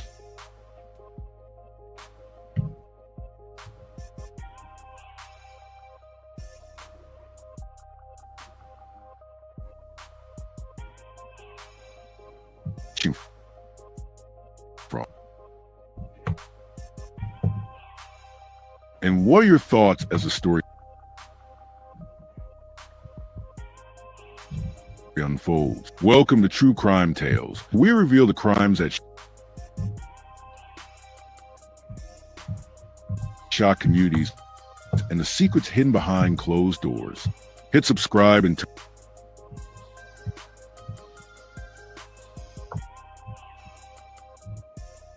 turn on notification. You won't want to miss what's coming next. Now let's begin. William Todd, 2025. Professionally, he was a CEO and founder of Credit Champs, a company specializing in credit repair, financial education, and personal wealth development. We deleted 51 from this client's credit report. They went up 154 points on Equifax, 235 points on TransUnion, and 131 points on Experian. Let's get to it. Over the years, strong client base across the Dallas-Fort Worth area and had expanded his reach through online platforms. Austin maintained a growing social media presence where he regularly posted videos, testimonials, and educational content related to financial literacy. He had developed a reputation among followers as a self-made entrepreneur who spoke frequently about breaking generational poverty cycles and building financial independence. His influence extended beyond business, as he frequently hosted free seminars in community centers and online forums to educate individuals on improving credit scores, managing debt, and understanding financial tools. Publicly, he was perceived as successful, focused, and highly disciplined. However, little is known about his private life, as he did not share much personal information online. He had one known child, shared with his ex-girlfriend Timon Michelle Williams. His family relationships have not been fully detailed in public records or media reporting. There is limited documentation to determine if he was living alone, had close relatives nearby, or maintained regular contact with extended family. As of this investigation, there is no known criminal record or pending legal action against Austin. No financial fraud, domestic violence charges, or civil lawsuits have been publicly reported. The key question remains, was there any contrast between the image he portrayed publicly and the dynamics of his private life, especially his relationship with partner William Thompson and the mother of his child? At the time of the murder-suicide, her occupational status was unclear. No business registration, online employment listings, or career-related public profiles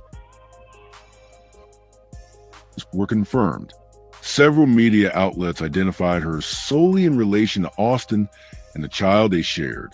Williams and Austin were previously in a romantic relationship. Two had a child together and were believed to have separated months prior to. They were still. Criminal history has been. The public criminal charges does not rule out previous incidents of unreported domestic conflict or normal mental health diagnoses. Suggests that Williams had exhibited concerning emotional behavior in weeks leading up to being violent, were described by some as obsessive, melancholic, or angry. Some speculated that she had become increasingly fixated on Austin's activities, especially after his recent travels. Eyewitnesses and acquaintances noted that she had become withdrawn and emotionally unstable. Still, no formal reports of concerning behavior were submitted to law enforcement or protective agencies prior to July 11th. Sources close to Austin indicate that the final split occurred earlier in 2025, a few months before the fatal incident. Despite no formal court proceedings, co-parenting arrangements were believed to be informal and potentially unstructured. Multiple reports indicate that the relationship grew volatile over time. While there is no formal domestic violence report filed, several people close to the couple have described verbal altercations, jealousy issues, and emotional manipulation, primarily initiated by Williams. According to those sources, others noted a shift in Williams' demeanor post-breakup. She allegedly followed Austin's online activity closely and was particularly angered by his travel photos and social outings, including a Miami trip he took just days before his death. Several sources speculate this trip may have been a triggering event. No official family court or child custody case between the two is publicly documented. This suggests their co-parenting arrangement may have been handled privately, without legal agreements. This raises key questions. Were disagreements about the child's custody escalating? Was there an intent by either party to seek sole custody? Williams' social media showed signs of emotional distress. Some posts hinted at betrayal or heartbreak, but were often vague. Investigators and internet users have analyzed several Instagram stories and Facebook comments she made before the incident. None were direct threats, but hinted at obsession and grievance. Austin's posts, in contrast, appeared upbeat and focused on travel and business. His social media did not acknowledge his ex-girlfriend or suggest any conflict, further fueling speculation that she may have perceived his public image as dismissive or disrespectful. Wow. No domestic abuse was ever formally reported by either party. However, this absence of documentation does not confirm a healthy relationship. It is unknown whether either party felt intimidated, threatened, or manipulated behind closed doors. Additionally, the lack of reporting may indicate that any emotional abuse, if present, went unacknowledged or was minimized by those around them. The incident occurred at the Salon and Spa Galleria on Collins Street in Arlington, Texas. Surveillance footage and eyewitness reports indicate that William Todd Austin entered the barbershop shortly after 10 a.m. for a scheduled haircut. He had no security personnel with him and did not appear to be in distress. Timon Michelle Williams entered the premises minutes later. Footage shows her entering with purposeful stride, but not Shout out. engaging in any conversation prior to the shooting. Her vehicle was reportedly parked near the rear entrance, suggesting forethought regarding entry and exit. There is no indication that Austin was aware she would be there. They were not seen arriving together, and no record of communication between the two that morning has been publicly disclosed. Based on witness statements, Austin was already seated in the barber's chair when she arrived. At approximately 10:15 a.m., Williams approached Austin from behind while he was seated. She fired multiple rounds. Some reports say up to 5 shots, striking in the head and upper body at close range. The weapon used was a semi-automatic handgun. Law enforcement has not released whether the gun was legally registered in her name. Wow. She did not immediately flee. Initial panic ensued among bystanders, some of whom took cover or exited the building. 911 calls were placed within seconds of the first shot. First responders arrived at the scene within minutes. Witnesses directed police toward Williams, who had exited the shop and returned shortly after. Before officers could intervene, she reportedly turned the gun on herself and fired a single shot. Wow. She was pronounced dead at the scene. At home, all new for you at 4. A deadly shooting inside the salon and spa in Arlington. Police saying it wasn't random, but a targeted domestic incident that ended in a murder-suicide. Our Nicole Nielsen has been on the scene all day. And Nicole, I would imagine this has been a very fluid situation, but what information have you learned so far? Sad situation. Yeah, absolutely. You know, police have been here all day, really just trying to piece together what happened here this morning and truly what led up to the shooting in the first place. Like I said, we've been here for hours and we've just been watching detectives go in and out of this spa here behind me. You can see Arlington police still here on scene. They've wrapped the perimeter in some of that crime scene tape as well as the crime scene unit. Dag.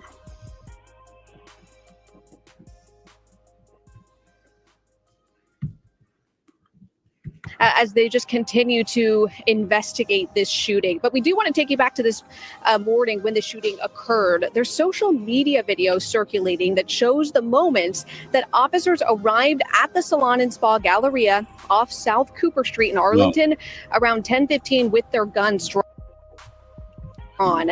That's because when they pulled up to the scene, they say that their suspect, a 37-year-old woman, was trying to leave the building. When she saw the officers, she shot herself and later died. Immediately, officers canvassing the salon and found a 37-year-old man who was a customer dead with multiple gunshot wounds. A motive is still unclear, but police say they have learned that the two were previously in a romantic relationship. Now, no one else was hurt, but the witnesses inside were clearly shaken today. We spoke with a barber who works in the building but stayed away when he saw what was going on. Hey, don't go inside, somebody just got shot. And so I pulled out, came around the corner, saw the cop cars coming in very quickly. They just said that somebody got shot. Wow. Basically, that somebody came in and shot a client, and then the cops came in, and I had literally just gotten out of my car right after it happened. Yeah. Because I was in my car listening to music, so the gunshots might have happened while I was in my car, but I didn't hear anything. Now, as of now, neither of the deceased have been publicly identified by the medical examiner's office, but of course, as we continue to learn more, we get straight to you. Reporting live in Arlington, Nicole Nielsen, CBS News, Texas. Nicole, thank you for the update. Police body cam footage was recorded, but not publicly released. CCTV video from the barbershop provided a visual timeline for investigators, but has also remained sealed due to the graphic nature. The Arlington Police Department confirmed the case as a murder-suicide later that day. Forensics teams processed the scene, and both bodies were transported for autopsy. The timeline of deaths indicated that Austin died instantly from head trauma caused by multiple gunshots. Dang. Williams died shortly after from a self-inflicted gunshot wound to the head. Toxicology results were pending for several days. It was later confirmed that Williams had no drugs or alcohol in her system at the time of the shooting. No suicide note was found at the scene or in her vehicle. There was no evidence of a struggle. The weapon was recovered next to her body. Ballistics confirmed it as the only firearm discharge at the scene. Autopsy reports for both individuals were completed within 72 hours and corroborated the sequence of events. There were no additional injuries or indications that any third party was involved. William Todd Austin and Timone Williams shared a young child, approximately 4 years old at the time of the incident. The child was not present at the barbershop during the shooting. Following the deaths, temporary custody was granted to a relative from Austin's side of the family. Custody proceedings remained private due to the child's age. The child was enrolled in immediate crisis counseling. According to statements from a family representative, long-term psychological care has reportedly been arranged, though details remain confidential. There is limited public documentation regarding the child's experience in the household prior to the murder-suicide.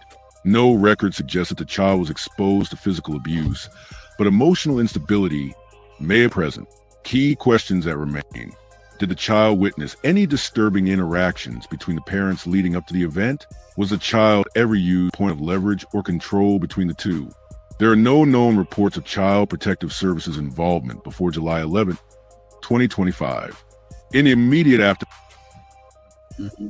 of the July 11, 2025 murder-suicide involving William Todd Austin and Timone Michelle Williams, reactions poured in across digital platforms, local news outlets, and the Arlington, Texas community. Social media was the first place many learned of the incident. Within hours, posts began circulating with hashtags like hashtag Justice for Todd, hashtag Credit Champso, and hashtag Barbershop Tragedy. Onlookers at the salon posted photos and videos from the scene before law enforcement secured the area. These clips spread rapidly, prompting speculation and misinformation alongside genuine grief. Close friends of Todd shared curated tributes, referencing his role as a mentor in financial literacy. Several former clients posted receipts, screenshots of messages, and photos to validate their connection to him. These posts often included commentary on how he had just been on vacation or seemed to be doing better than ever.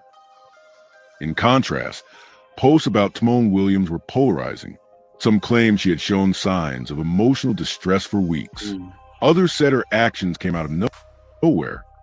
No verified social media posts from her directly before the incident have surfaced, though some accounts under her name were examined by investigators for potential digital evidence. 3 days after the shooting, a candlelight vigil was held in a local Arlington park near the Credit Champ's office. Approximately 100 people gathered, including co-workers, clients, and community members who attended Todd's financial literacy events. Attendees wore custom shirts with his company logo and lit candles while reading scriptures and quotes Todd had posted online. No public memorial for Timone Williams has been reported or documented. Wow. William Todd Austin's family released a brief statement through a family spokesperson. It described the incident as a devastating tragedy rooted in personal conflict and requested privacy while expressing gratitude for community support. The statement emphasized Todd's legacy as a father, business leader, and motivator. No official statement from Timone Williams' family has been released to the media. Some online commenters claim to be relatives of hers, offering opinions on her mental health and possible motives. But these posts remain unverified. Barbershop staff members, who asked not to be named, told local reporters that the shooting was unprovoked and occurred without warning. One barber said Todd had only been seated for a few minutes when Timone entered. She was described as calm until she pulled the firearm. Wow. A client who was waiting nearby Assassin described hearing at least 5 shots before chaos broke out. Wow. Staff and customers ran toward the back exits while calling 911. Emergency responders arrived within minutes, by which time both Todd and Timon ceased. These accounts matched the official police report. Numerous rumors circulated online in the days following the incident. Rumor: Timon had posted threats on social media days prior. Wow. Fact: no verified threatening posts have been recovered publicly.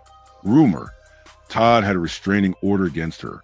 Fact: Arlington police confirmed there was no protective order filed at the time of the incident. Rumor: the murder was triggered by jealousy over a trip. Fact: while Todd had posted about a Miami trip days before the shooting, no direct evidence links that post to the motive. Speculation continued to mix with credible information, underscoring the challenge of separating emotion-fueled rumor from fact. A verified GoFundMe was launched by Todd's business associate and cousin to raise funds for funeral costs and the future care of his child.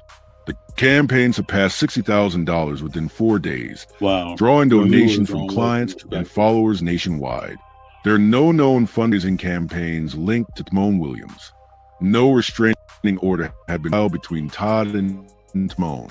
A review of local police records revealed no official domestic disturbance calls or prior criminal reports involving the two in Arlington County. This absence raises questions. Were there unreported incidents of conflict? Were friends or family aware of any threats? There is no public record indicating Timon had any weapons seized before July 11th. Investigators confirmed the handgun used was not registered in her name, leading to speculation that it may have been acquired illegally or through a third party. Ballistic analysis confirmed the gun was a 9mm semi-automatic pistol. It was covered at the scene with a partially full magazine. The lack of police history between them does not mean there were no signs.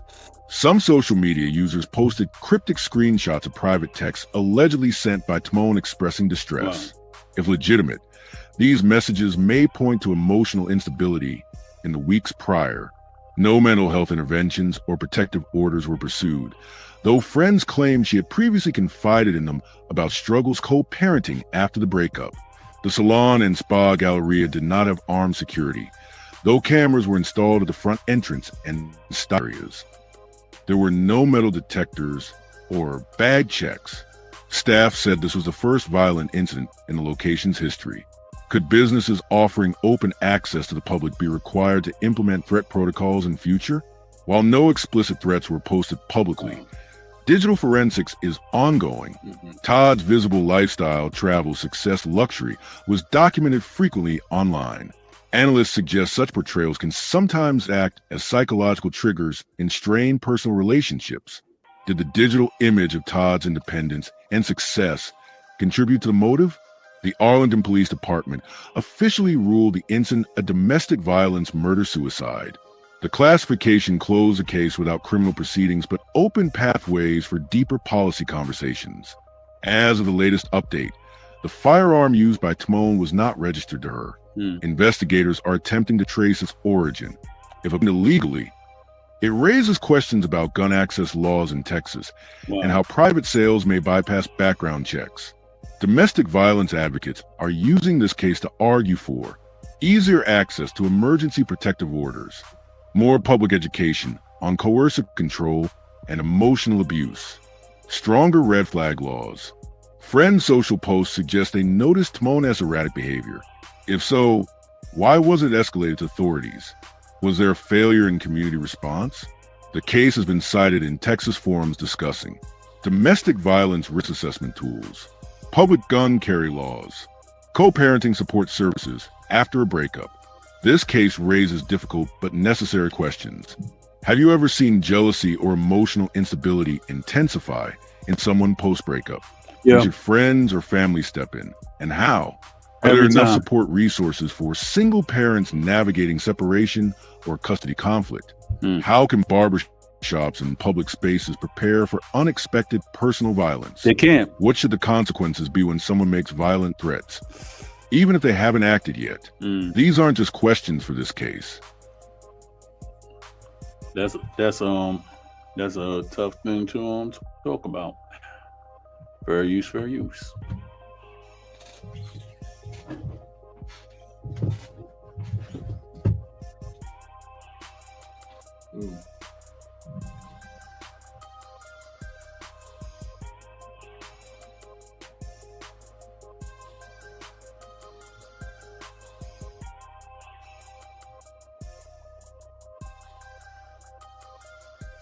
Yeah, I'll be back.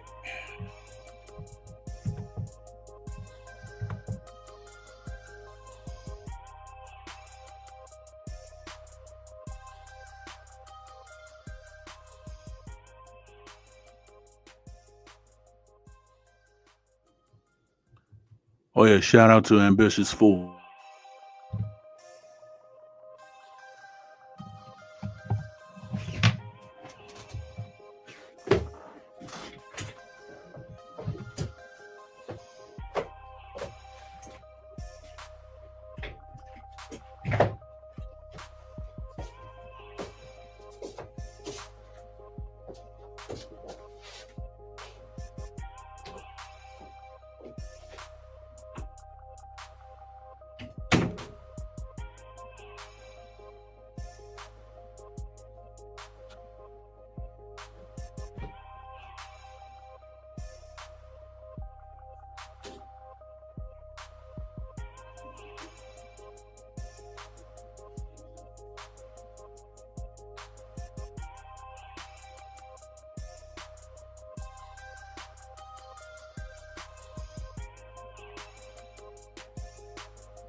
All right, so I'm back.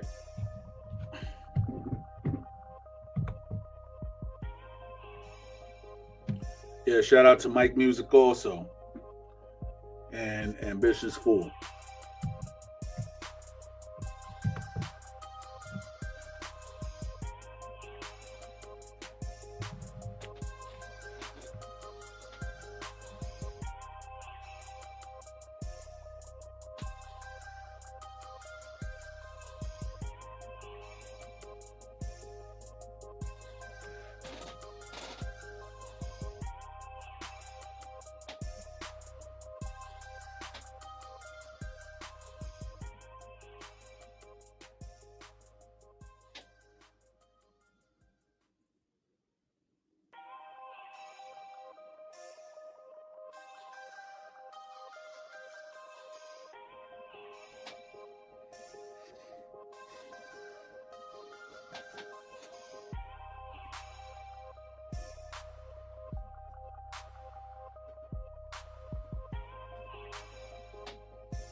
Herbie.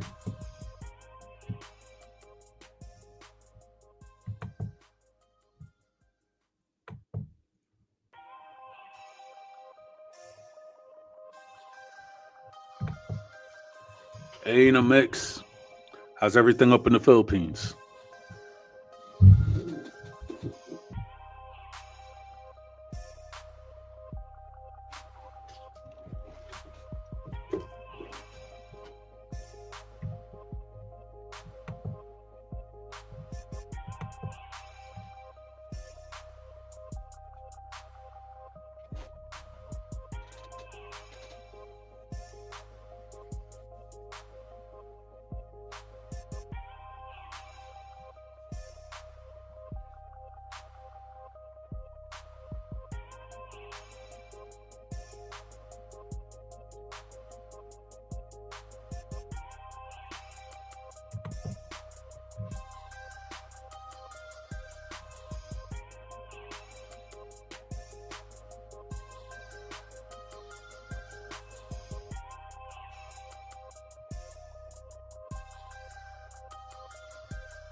Well, anybody up on Instagram, I posted a link on YouTube so you can watch on there also. And I also have the link to StreamYard. So if anybody feel free, we could vibe for a little bit longer.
Saludo, te viraste.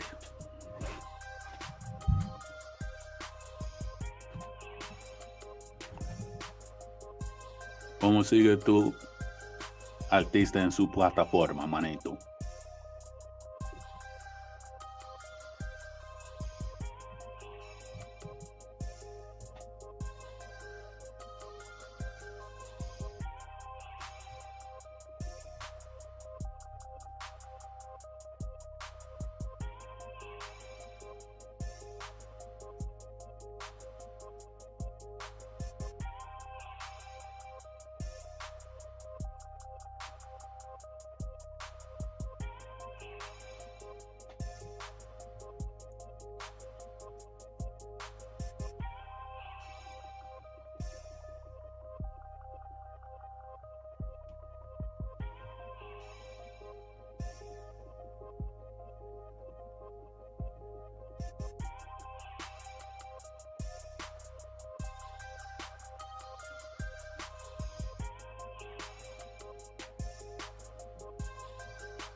Yeah, I'm still here.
All right, so I'm back.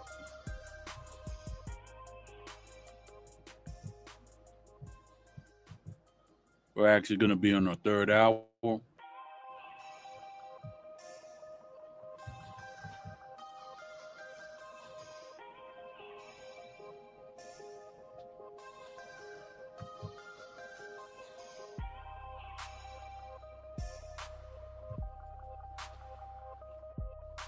Yo, shout out to all those who attended on Instagram. Osmo Podcast, David Raste, Mike Music, Ambitious 4. Anybody else down forgetting? You know.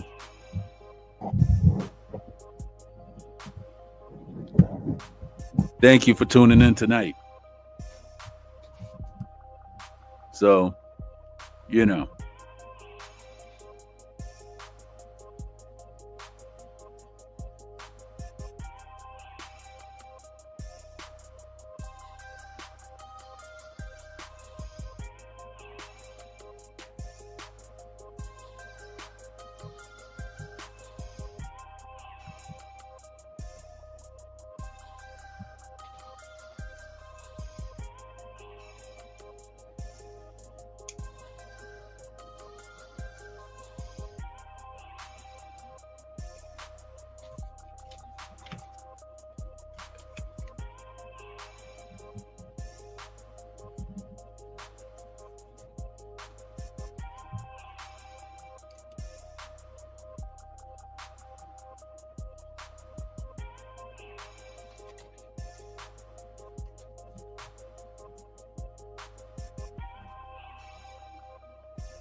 Well,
Well, I'm tuning out.